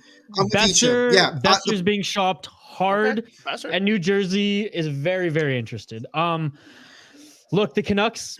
What's the definition of insanity? I asked Neil this question, sir. Well, I'm getting in on it too. What's the definition of insanity? Doing People have to remember, Isha's also a diehard Canucks fan, so I feel like he definitely has a voice to this opinion. This diehard. How many games have you watched this year? I watched a handful. This young core is not doing anything. They need to switch things up. Brock Besser's the odd man out because they don't want to get rid of Pettersson. Why would they? Exactly. Why? He's a center. That doesn't make it. He's a center. I mean, the only reason the Devils haven't asked about Pettersson, other than the fact that he's not available, is that we already have our 2 top centers. As much as Pettersson's a great. That was going to be one of my questions, Neil. Do you think that those two in a couple of years, if you're hopefully in the right direction, is this your 1 and 2 center? Which question do you want me to answer first? Because you asked me also about the Besser. All right, fair enough. Here's the thing. Jack Hughes, I don't think anybody has a doubt is going to be here long term. I mean, first of all, he did sign a long-term deal, which granted, considering what's happened to Jack Eichel, it does not really mean that he's going to be here the whole time his contract is here. I was a little bit surprised that he signed as long of a deal as he did, considering the team hasn't at times shown the progression that we all want to see, where this team is getting better, getting to a potential playoff spot. With Nico Hischier, look, at the end of the day, as much as we hate saying it, there were several players that were drafted after him that have had, to put it bluntly, a better career than he has. I mean, Nico has never gotten to the same goal and point total that he got in his rookie year. And it's been a couple of years now. And now he's the captain. So that, and he's still pretty young to be the captain. He's learning on the job as he got the name, which interestingly enough, today is the 1-year anniversary of him being named captain. So that was kind of a fun fact that I didn't know about. But then you think about it, Cale Makar went after, Pettersson went after. Luckily we didn't take Nolan Patrick, and it's unfortunate that his career has gone the way that it's gone, but I don't think he would have flourished in New Jersey. But the reality is that, do I think that Pettersson or Cale Makar would have been as good as they are if they went to Jersey? My answer is no, because this is a whole organizational issue, not necessarily that Nico is not a good hockey player. Nico Hischier's getting, very small, but somewhat Selke Trophy nominations. He's gotten a couple in the last couple of weeks because he's been that good in the defensive zone and being a good two-way player. I said before when we drafted him that his best comparison as a player was Patrice Bergeron. And if we could get a Patrice Bergeron-like player, then we're hook, line, and sinker. But Jack Hughes is definitely going to be here. Nico Hischier, I think the book in some ways is still out on him. I think it's just a matter of he needs to get his point total up. We need to get him some goal-scoring support on his wings. And I think once we do that, I think that goes from there. So that kind of leads into this. The other question, Hoppy, about Brock Besser. Look, first of all, I agree with Isha. It's not Garland. It just isn't, because we like Garland.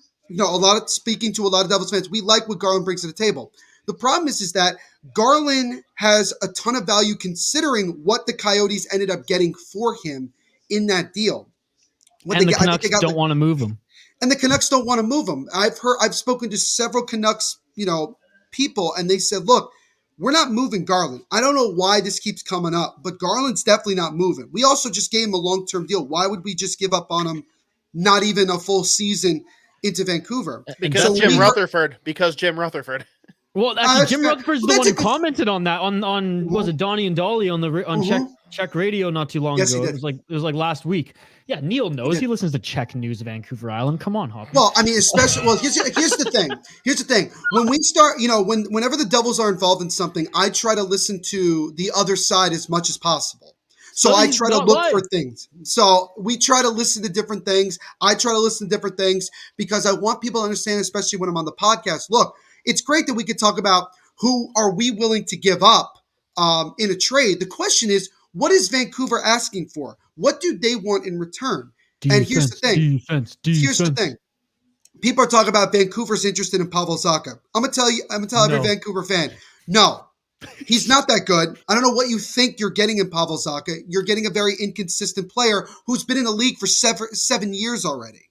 And he just eclipsed 100 assists. So the no year. Isn't no to trading him. The no is no, you don't want him.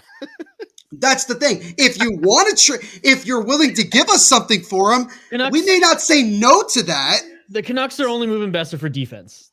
Anybody that's right the thing. Yeah. The reality is this. If Vancouver is, and we're going to take it at face value with what Friedman and Saravalli said about Zacha and Vancouver's interest, that in any deal, I firmly believe that in any deal the Devils make, they're going to include Zacha. And because he's an RFA at the end of the year, he's not going to cost you a whole lot. And I know that the Canucks are trying to move salary, and I get that completely. I think that Dickerson would be involved in any deal that goes back to the Devils because, again, of salary and just trying to move pieces. And look, the Devils have a ton of cap space, $19 million right now. We're going to have nearly 30 going into the offseason once PK Subban's contract comes off the books, my favorite player of all time.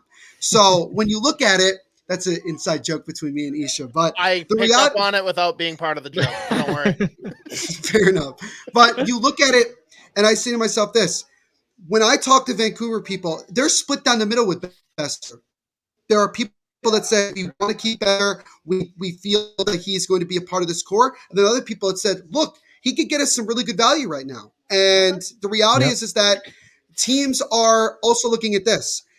Look at how he started the year. Did start well. But the minute that they moved on from Travis Green, brought in Bruce Boudreau, he has gotten 17, 18 points since Boudreau came into Vancouver. He's become a much, more consistent player than we saw before. So I think the reality is this. Vancouver's going to want a defenseman. It's going to be either Ty Smith or Damon Severson, probably Ty Smith because he has at least one more year on his entry-level deal, and he's a young defenseman that you can build with in the back end. Do I think that they would ask for another one of our top prospects? I think that there was a chance that they would ask for Shakir Mukhamadullin, who we drafted in 2020. He's a young defenseman in the KHL, one of the best names in that draft class. I hope they don't trade him so I don't have to read that name. Isha, you said that Vancouver needs defense, right? Yes. Can you guys imagine a world how cool would it be to unite two brothers on a team? It's never happened in the NHL, but to have the Hughes brothers come together in Vancouver. That would was be another incredible thing. Because did you see right Luke's now, move in Michigan the other day? I did. I watched it on TV. That's all we got right now. You have to understand, we are so bad from the Devils' perspective that we are just watching the Olympics and college hockey because that's all we got right now. Also, the Utica Comets, which we thank Vancouver every day. Utica Comets, yeah. And we thank Vancouver every day. By the way, the coverage, ESPN Utica, Rome Rain, unbelievable. Unbelievable coverage of the Utica Comets there when they were the Vancouver Canucks AHL team. I connected with them a lot. The radio station there and their love for the Comets, it's second to none in the AHL. They're unbelievable. They're phenomenal. And they're having a phenomenal season. And I do believe that Vancouver would also want to ask for potentially Luke Hughes, potentially Alexander Holtz. And I don't think the Devils would move either one of those guys. I think you're not moving. Here's the thing. Sarah Valley reported that the Devils have called Vancouver at least 3 times in the last 4 years about Brock Besser. So it's very clear that the organization thinks very highly of Brock Besser from the Devils' perspective. The reality is this. I don't think that the Devils are willing to give up either Luke Hughes or Brock Besser in a deal. I don't know if Vancouver is trying to sell low on Brock Besser. They just can't re-sign him next year. That just is what it is. I understand that, Isha, but you can't just make a deal to make a deal. You can't just get the bare minimum for Brock Besser this year and move on. I mean, that's just the way that I look at it. You got to at least try to get something out of it. What if you get zero out of it? What if you get zero? That's the thing. Well, let's think. If you get zero out of it, then obviously that's unfortunate. But as far from the Devils' perspective, Brock Besser is exactly what this team needs: a top 6 scoring winger. Whether we play him with Jack Hughes or certainly if we play him with Nico Hischier, he's going to get better. And I think that we did that. I mean, look, I would love Bo Horvat, but he's off the list. I mean, and he's the captain. Why on God's green earth? Wait. Before we move off, not off. I was just gonna say, I was reading today, Neil, this morning actually, while I was sipping my coffee, that actually it was a really good piece on him, and I think it was the Province here locally, that because he's the captain and such the fan favorite and like the company man for the Canucks and the Aquilinis, that his name isn't being mentioned, but it absolutely should, given that he's not playing, the best hockey these days for what Vancouver expects him to play anyways.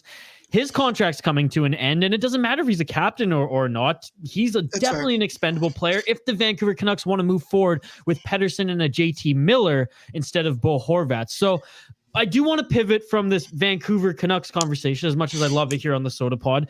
But I would say that if the New Jersey Devils are going to make a move and you believe that they are have their we two are going to be centers buyers locked in. at the deadline, Isha. I will let you know right now. As a team that is towards the bottom of the NHL, from my sources that I have spoken to, the Devils are looking to add a goal scorer and a goaltender.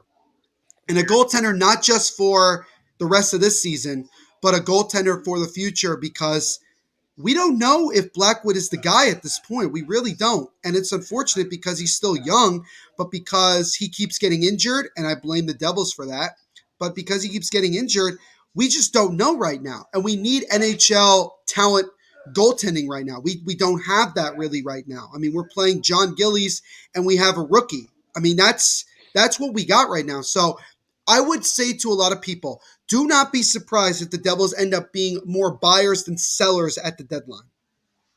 Okay, you heard it. You heard it here from Neil. Check out his podcast if you want to hear more about rumblings about the Devils, a Devils state of mind. Let's transition and talk a little bit Olympic hockey here, as Neil on the Hockey Podcast Network YouTube channel. And for those tuning into the Sota Pod, you've seen Hoppy and I on the channel doing watchalongs. I did the Wild and actually Detroit watchalong earlier this week. What an exciting game that was.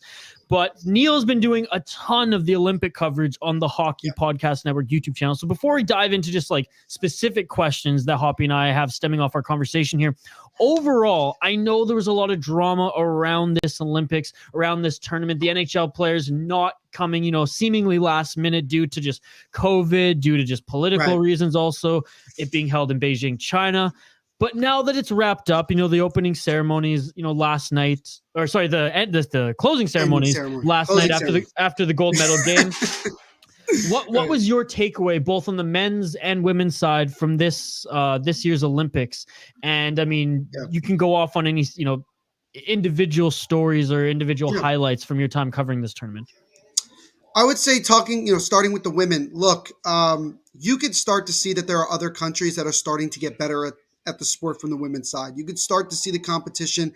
I think I was very much impressed with both Japan and China, especially in the preliminary rounds. Like they really impressed me with how they don't score a lot of goals, but they're very, very much a tough team to face. And they definitely, create a lot of they frustrated the hell out of the teams that they faced. They frustrated the hell out of them. And I think that was something that really was taken aback. Finland, and he's just talked about this several times, Finland has gotten leaps and bounds better. I mean, they're very, very good. I called it. That is that's definitely a country that I could see competing to get into that whole discussion of, all right, well, who's going to be a potential dark horse to maybe sneak past the Canada or the United States, for Olympic gold supremacy. And then obviously you look at both the United States and Canada. Look, we all knew that was coming. We knew that the gold medal game was going to be between those two teams. From an American standpoint, I thought the United States would have a better game plan based off of the preliminary game that they faced, because what you saw in the gold medal game was very similar to what you saw in the preliminary round. The United States, in the preliminary round game, they dominated. They were getting pucks to the net. They were creating so many opportunities. But the goaltender for Canada was just a brick wall, an absolute brick wall. And they ended up losing. And, the United States ended up losing that game. So I thought going into the gold medal game, they would have a better game plan. It was either that the United States didn't have a better game plan or that Canada just was that much better. I was so impressed by their defense. They just did not allow the United States to use their speed and create opportunities. They did give up that shorthanded goal, but they were definitely on point. And look, what can you say about Pauline? I mean, there's nothing more that needs to be said other than she is one of the greatest women's hockey players we've ever seen. She may surpass Haley Wickenheiser as the greatest of all time.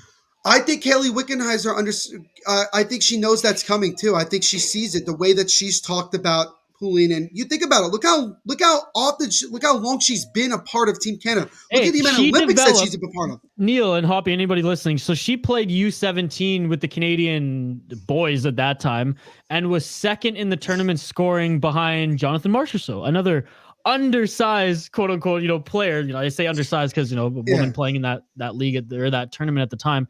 And then right after this Olympic tournament, she was offered an ECHL contract and instead turned it down and said, instead of asking me to play and offering me a contract, do X, Y, and Z to promote women's hockey. And so I thought that was a pretty cool story too. I forgot what ECHL came off the top of my head. Yeah, I'm glad that actually she turned it down, because I hate saying this because I think this was somewhat of a controversial topic, but I think that a lot of it was a publicity stunt, in my opinion. And I think she recognized that, and I think she was like, "Well, I'm not just gonna do this.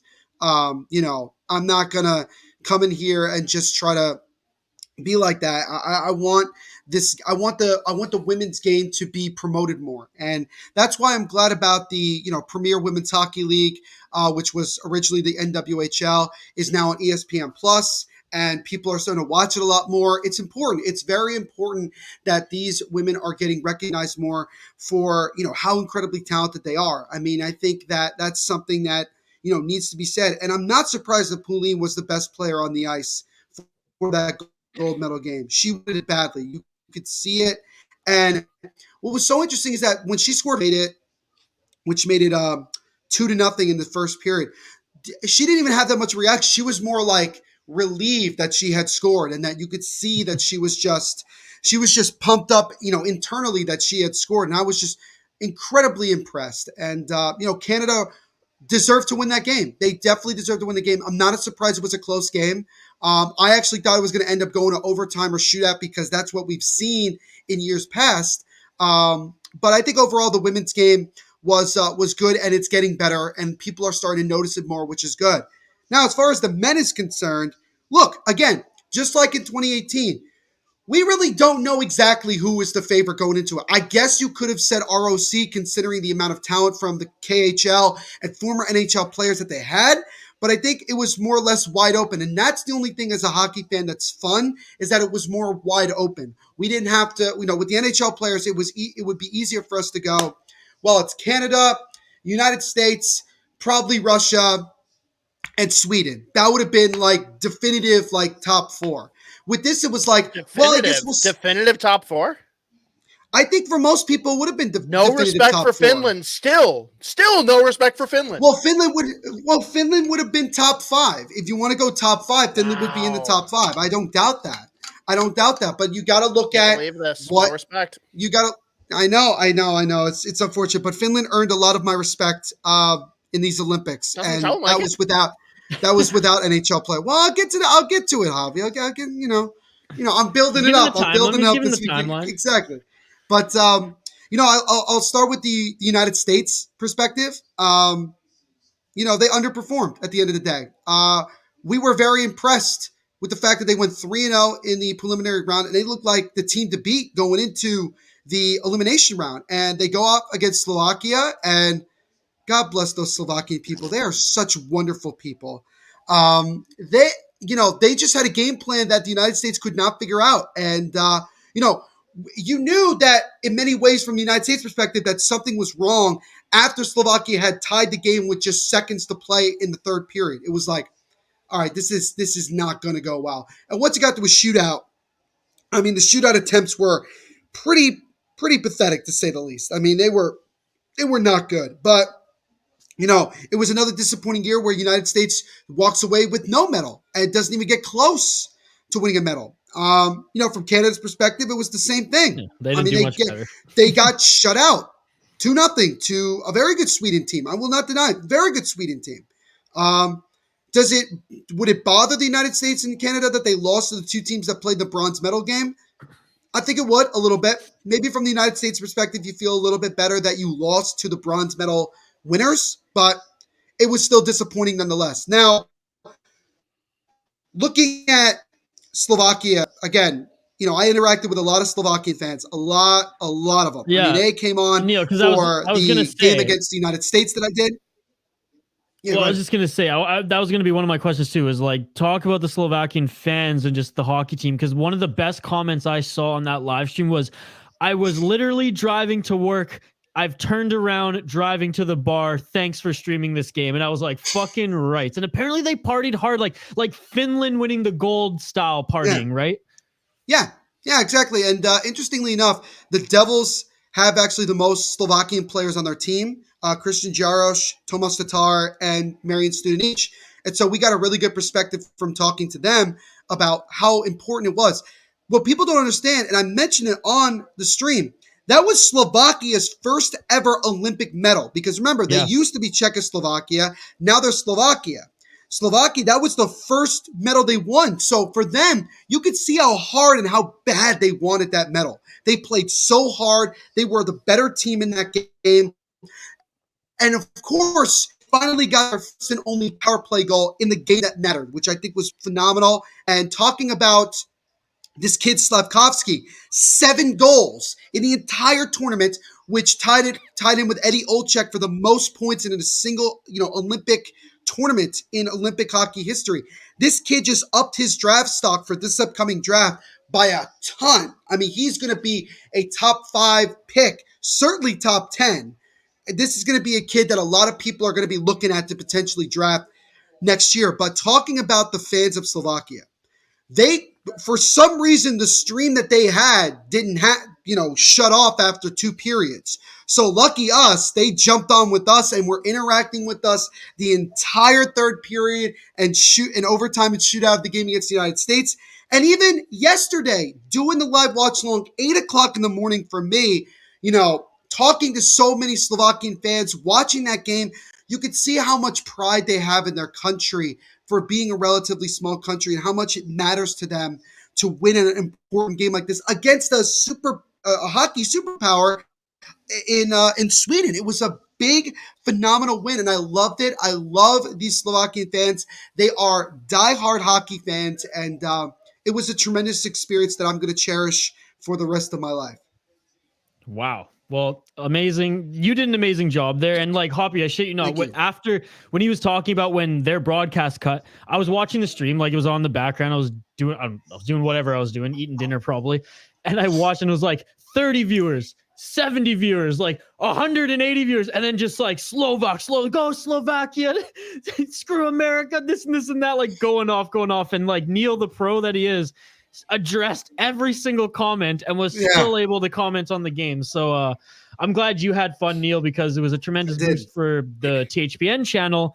And I mean, I'm just so happy that these Slovaks got to get pumped and got to see some sort of game coverage. Yeah, it wasn't the actual gameplay, but you were giving them enough color to get them through it. And overall, with those few stories there, it seemed like, though overall, I don't think the Olympics got as much attention, not just hockey, but I think the whole tournament overall this year. Yeah, I agree. But I think towards the end with some of these stories, especially on the hockey side, it at least brought it to light a little bit more, and it got my attention anyways. I would say the 2 sports that got the most attention near the end were hockey and figure skating, because obviously curling. I will say the American. Can we talk about the Italian curling team that was shockingly good? Does it exist? Apparently it does. I didn't know it existed either, to be honest with you. I watched 3 matches that they had, and they beat Norway in 1 match. They beat Sweden, which is legit. Which is legit, and they also beat Canada. And I said, where on earth do they play curling? And I realized that in Italy, up north is where the mountains are. So obviously, I guess that's where that they learn. They all live in New Jersey. I was just gonna say Jersey. They all live in New Jersey. They live in Jersey. Fair enough. Before Isha goes full maple syrup though and talks about curling, I gotta say that the women's gold medal match. Absolutely, Canada deserved to win, and absolutely, Poulin was the best player on the ice. If USA doesn't just totally fold and cash in the first period, I think USA was the better collective team in the tournament. I agree. Out of the 2. I agree. But they did not deserve to win because that first period was absolute garbage. No, and you could see how much it affected them being down 2-0 after the first period, because they were sitting there like, that was a terrible period. And now now against Canada, we got to come back from down 2 goals, which to if they were playing someone else, they might feel like, okay, we got a lot of time left to go. But against their arch rivals, I mean, it's just, you knew it was tough. And you thought that when, Hillary Knight scored that shorthanded goal late in the second period, you thought that's going to be a problem for Canada because now they just lost all the momentum that they had.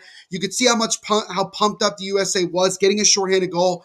But Canada refocused and played a great third period, and I think that the United States just flat out didn't deserve to win. They didn't play good a good enough third game. period, Neil. Good enough third period. Isha, though, I'll give total credit. Your goalie was phenomenal. She was out of this. Yeah, the goaltender was if not for that unbelievable. goalie, it's absolutely USA. But her and Poulin, that's all it took. And I was thinking if there was like 20 seconds more left in the game after Amanda Kessel's goal too, I would have been sweating a little more. But I think there's only like 8 seconds left. So I was like, it was like 12 seconds, and there was no way that the United States was going to score. No, I know, but say it was like 27 seconds or something. Then I would have been like, oh shit, I'm seeing this. I'm seeing this story play out before. I'm just disappointed that no one threw hot dogs on the ice. The funniest thing to me was that when I saw that Canada missed the empty net, I flashed back to 2014 Sochi, where the United States, if you remember, had that 2-1 lead late in the third, and the United States missed an empty net by like this much, and then Canada scored, forced it to overtime, and obviously we know the rest. And I thought about the same thing. Like, wouldn't it be crazy if the United States after that goes down, ties the game, and comes back and wins it all? And that just wasn't the case. And again.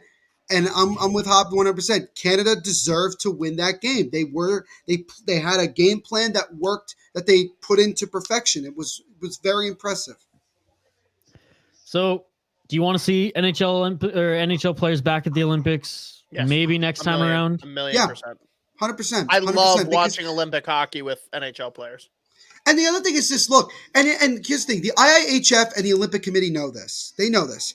If the NHL players were there, it would have been probably the most watched sport at the entire Olympics. The amount of viewers because again, the NHL would have been completely on pause and everybody would be getting up, staying up until 1 o'clock in the morning or getting up at 3 o'clock in the morning to watch one of their teams play. This would have happened. But any team play at that point, right? Because there's no NHL. Yeah. No, there's no NHL. Because you want to watch hockey? Well, watch the Olympics. That's what we had. That's what we would have had. And we know, because I've been on several podcasts where we talked about the teams that these countries would have had, the players they would have had. I mean, there was, we were thinking about, could Jack Eichel potentially, his first appearance in hockey this year, be at the Olympics? We were thinking about, look at Connor McDavid and Sidney Crosby playing together on the same freaking team. I mean, we were talking about those things. And unfortunately, because of COVID and other things like that, we were denied that. And I will be the first one to tell you that COVID was not 100% the reason why we didn't go to the Olympics. It is, once again, because the NHL does not make anything off of the Olympics. They don't make any money. They can't promote anything. They can't be involved in it. And that's something that has been in contention with Gary Bettman for a long time, and why the World Cup of Hockey is potentially coming back. And because they control that. They control the revenue. I know. I'm not a big fan of it either, because it's a knockoff of the Olympics. I don't care. What the fuck was that one team, North American young guns? Hang on, no. Team North America was fucking sweet. That was the only saving grace. That was what we had. We had McDavid, Matthews. Oh my god. Well, was Jack Eichel on that? I think Eichel was on. Matt Murray, stud goalie. Matt Murray was and they didn't win. Sick jerseys. Yeah, because they're young. They're inexperienced. Very young team that was playing with. Tell me that wasn't fun to watch. Oh, it was great. We had a blast. We had a blast, but that's what I'm saying. Tournament. It's just unfortunate that NHL players, once again. So again, we got to wait now another 4 years and hope to God that we don't have to deal with another pandemic for a while. That we just have no issues. And there's nothing that can delay and prevent the players from going, because I would say 75% of the players, after the fact that they found out that the NHL wasn't going, were still incredibly disappointed. And these are players that also got COVID and are sitting at home and being like, no, I still would have gone. But I mean, also the rumor about the 5-week quarantine probably would have did not just said to the NHL, we're not doing this. Because I said it before. Can you imagine if Ovechkin had gotten COVID while over there and had to quarantine for 5 weeks? First off, Ovechkin will not ever get COVID. He didn't actually get COVID. That was all a house. Oh, right. Okay. So he got put on the list. Happened the All-Star weekend. Oh, no. I can't go to the All-Star weekend. Infamous for being straight up fined and suspended for not showing up to the All-Star game would use COVID. Like, come on. But anyway, I respect the hell out of it. Brilliant. Oh yeah. No, I mean it's a good strategy. I won't lie. I mean it's just a good strategy. But I mean, look, to answer the question point blank, yes, I want to see NHL players back in the Olympics because it's just that much better. Because then we're getting the best of the best from every single country. And honestly, and not to get political, and that's not the reason for this next statement of mine, but this year is extremely political. This year in particular, I think Canada needed something to come together for, especially I know, Neil, you've talked about it on your live streams, which is how divided Canadians are right now with everything going on up here and how everyone's dealing with the amount of people that ask me about the amount of people that ask me about the Ottawa stuff is well, it's not just Ottawa now, man. Like right down the street from my office, people are like, pestering City Hall, like Nanaimo City Hall is going to have anything to do with, Canada's policy changes. Anyways, long or the short of it, I truly believe that sport brings people together, even in a small window of time. And I think if the NHL players were there, there would have been more eyes, more stakes, more passion towards this tournament. And maybe, just maybe, for like a 20-minute window after winning gold, you could have grabbed, your neighbor and been like, fucking right, so we just won gold. Whereas this year, it just didn't have any sort of vibe like that at all. So that was just my little piece. I was like, I was thinking about I wonder if NHL players were there, if our nation, Canada, and I can't speak for the United States, but I'm here in Canada, if things would have, even for just a very small moment in time, would have been a little bit more brighter, a little bit more positive in this crazy day and age we're living in. Yeah, it probably wouldn't have been the same here in the United States. I mean, granted, hockey is still in many ways the fourth most popular sport, although I do argue that baseball is continuing to die, especially with the fact that they're probably not starting on time this year. Or maybe they won't start at all. Who knows? I'm okay with that. But I'm actually okay with it too. But you can have the Blue Jays USA, by the way. We don't want them. Fair enough. But baseball's fucking stupid. In many ways it is. In many ways it is, Hoppy. No, in most ways. Fair enough. But it would have been great. It really would have been great. And obviously for selfish reasons, I think, we got a ton of views on the Hockey Podcast Network YouTube channel for the Olympics anyway. Can you imagine, with everything being put on pause and us just focusing squarely on that, the amount of more people that probably would have found us? We'll find out World Juniors this summer, baby. Let's go. If I could get a stream, I might be able to do it. I cannot guarantee anything. I'm not going to guarantee anything. Not like the last time. I'm going to try to see if I don't get screwed. We'll see. Stay tuned for that. Stay tuned for that in the summer. Come on, ESPN. Get it together, ESPN. ESPN's like, we'll just do one game a day because to hell with you.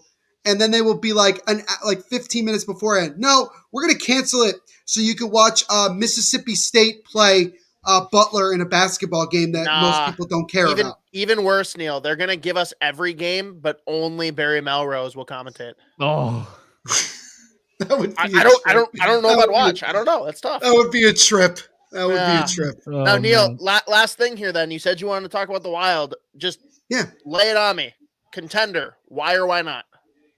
Contender, yes. And I'll tell you why. This is one of the most balanced teams in the NHL I've seen. I did the live watch along of the Winter Classic on January 1st, and obviously they did not play well. It was not a good game. But what blew my mind was they took that loss and they said, okay, well, we're just going to go off and win 10 plus, and to hell with you people, or win 9 of your last 10. They just decided, no, we're going to shake that off. It was a fluke. We're back. We're back to playing good hockey. I got to give Billy Guerin, former Devil, by the way, a ton of credit for what he's done with building this team. I still think that the Wild would be foolish to give up Kevin Fiala. I know that that's a question of, look, if the Devils came calling, I would be all about, from a Devils perspective, I would love to get Kevin Fiala because that just gives us another Swiss player that we just continue to have all the Swiss players on our team. That's one of our our goals as an organization to have every Swiss-born player on our team. Fiala. That's a good point. That's a good point. I would probably go with Fiala right now because he's more NHL ready. Holtz, he still has a lot of. Do you think that Fiala's NHL ready? Yeah, I don't see why not. I really do. Fucking with you. He's fucking with you, Neil. I know he's doing it. He's good at this. He's really good at this, and I might be the only one. Dude. No, dude, I might be the only one. Right, but when I look at Minnesota as a whole, there's one thing that concerns me, and I think Hoppy brought it up, and I was like in the background listening to it. Goaltending is still somewhat of a question mark in my opinion. And I think mainly because I think Kaapo Kähkönen is a guy you're going to have long term. That's just me.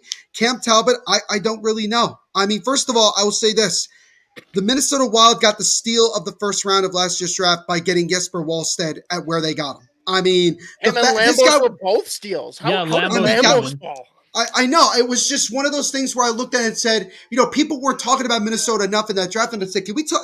Like I said it on my podcast. I said, do you know how mad I was with the Devils having pick 29 and we were at like pick 18? And I said, Wallstedt hasn't been picked yet.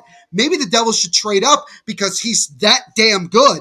And then, of course, the Wild took it and I'm like, we were so close. If Wild hadn't picked him, I guarantee you the Devils would have been the next logical team to take Wallstedt. Well, no, the Oilers were the next logical team, but that didn't play out. Well, look what the Oilers did. That just tells you all you need to know right there how they felt about it. They were like, nah, to hell with that.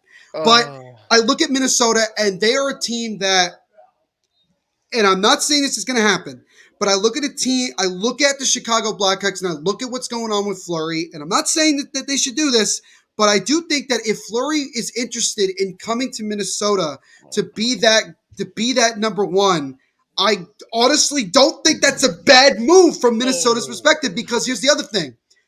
Are you really going to have to give up a boatload to get him? I don't think so. They don't need because Chicago's desperate.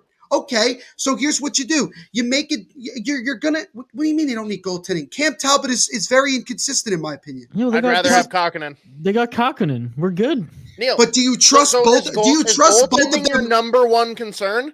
Because my concern is that my number one. I don't know how you can win the Stanley Cup without having depth down the middle. And the Wild's best center is their third line center. Okay, so here's another. I mean, I don't, because this is throwing me off because I don't know if you guys saw, but Chicago apparently is shopping Hagel. But I don't know if you saw the asking price for Hagel. Like they want a first and a top prospect, which I doubt that Chicago. I'm not kidding. Go look at Saravalli. He said it himself. And this is a guy who's just having a breakout year. But we know has not been but he is a good player for the bottom six of Minnesota. That doesn't help. I don't want the bottom six. I need a 1 or 2 center. So look at it. So do you think Minnesota should call Vancouver about Brock Besser? No, %. No, he's not a center. It's not. They should call about JT Miller 1,000,000%. Yeah. That's actually not a bad thing. I know that Minnesota's been in rumors with a lot of different players from different positions, whether it's offense, I think defense a little bit, although I question why. I don't think they need defensive help. I mean, my dad thinks they need. I was just going to say my dad thinks they need defensive help. I don't. Goaltending, again, maybe I'm just I don't cover the Minnesota Wild. I don't watch them on a daily basis, so I'm just I'm only looking at what I see. And what I've been able to watch at times. But I think overall, I would just say for the Minnesota Wild, looking at them, they're a very balanced team. And if they get going at the right time, late in the year, going into the playoffs, I don't want to face Minnesota in a 7-game series. I just don't. And I would say this, nothing would make me happier to see the Minnesota Wild in the Stanley Cup Finals with that crowd behind them in Game 7. I mean, that would be unbelievable. Neil wants them to get a center too. I mean, we could obviously offer you Pavel Zacha, who could play center. That's gonna be a no. He also could play the wing as well. He's a multifaceted. They need someone who is handle. better than Eriksson Ek, and that's. How dare you disrespect Eriksson Ek? Eriksson Ek is a great incredible third line center. Just he's like the best third line center in the league.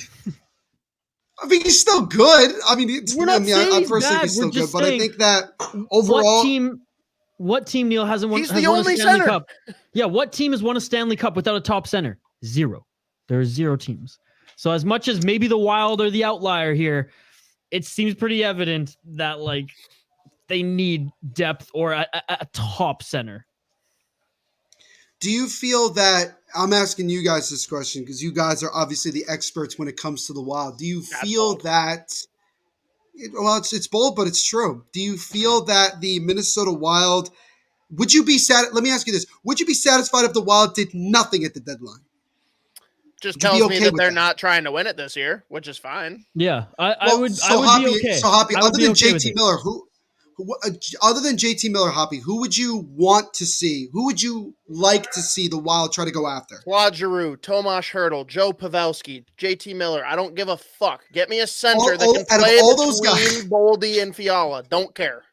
Out of all those guys, I will tell you right now, the most likely player the Wild would get is Joe Pavelski. Because I'd love that. Hertl's probably going to sign a long-term deal in San Jose. That's pretty much where we're at. Claude Giroux has made it clear to Philadelphia he wants to go to Colorado and nobody else. Unless, he might get a better deal. They might get it just until the Rangers swoop in. That would be.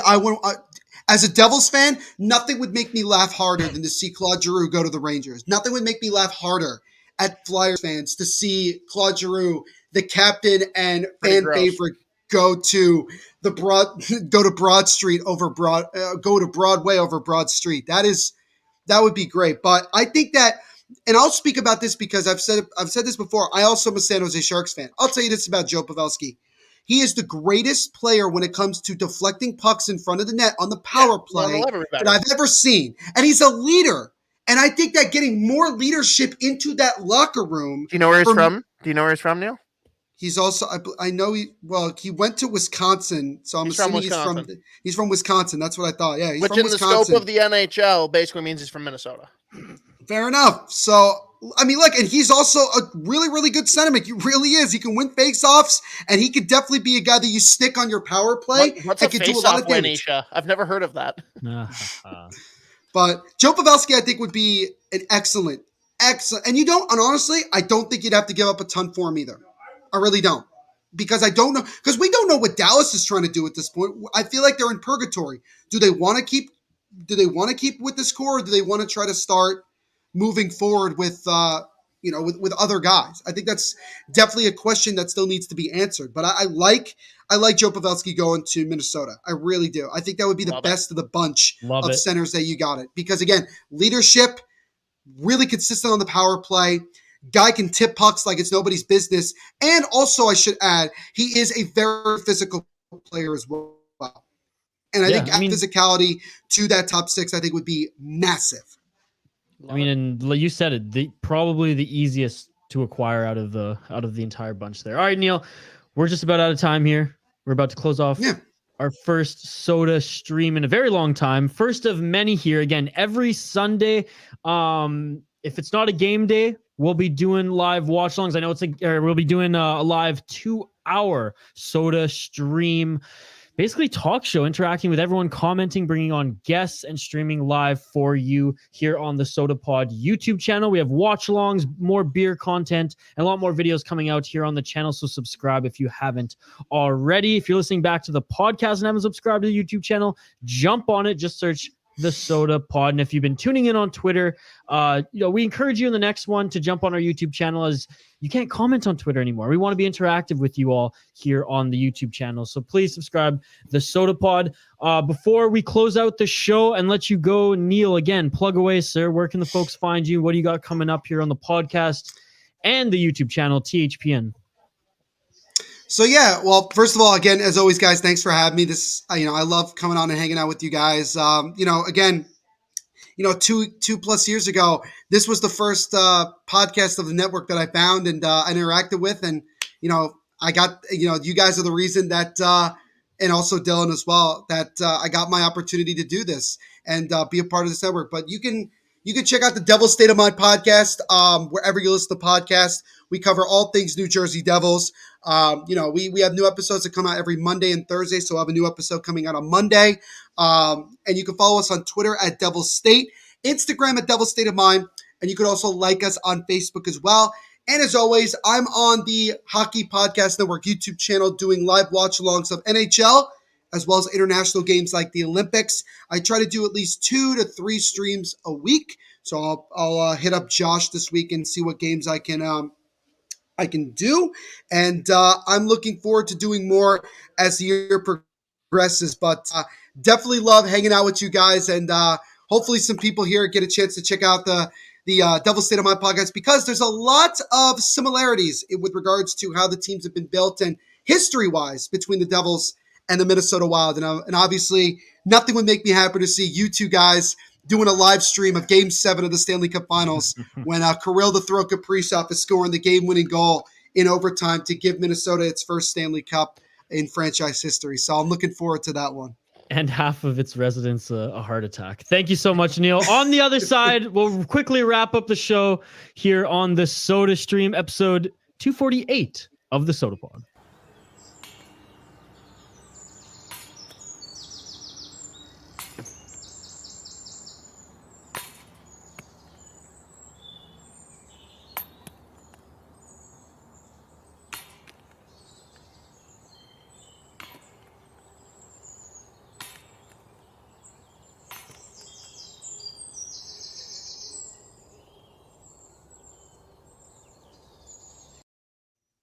Neil Villapiano or Terry Ryan Jr. The man can talk hockey. Wow. Love it. Junior. Incredible to first guests back here on the live Sota stream here on the Sota Pod YouTube channel.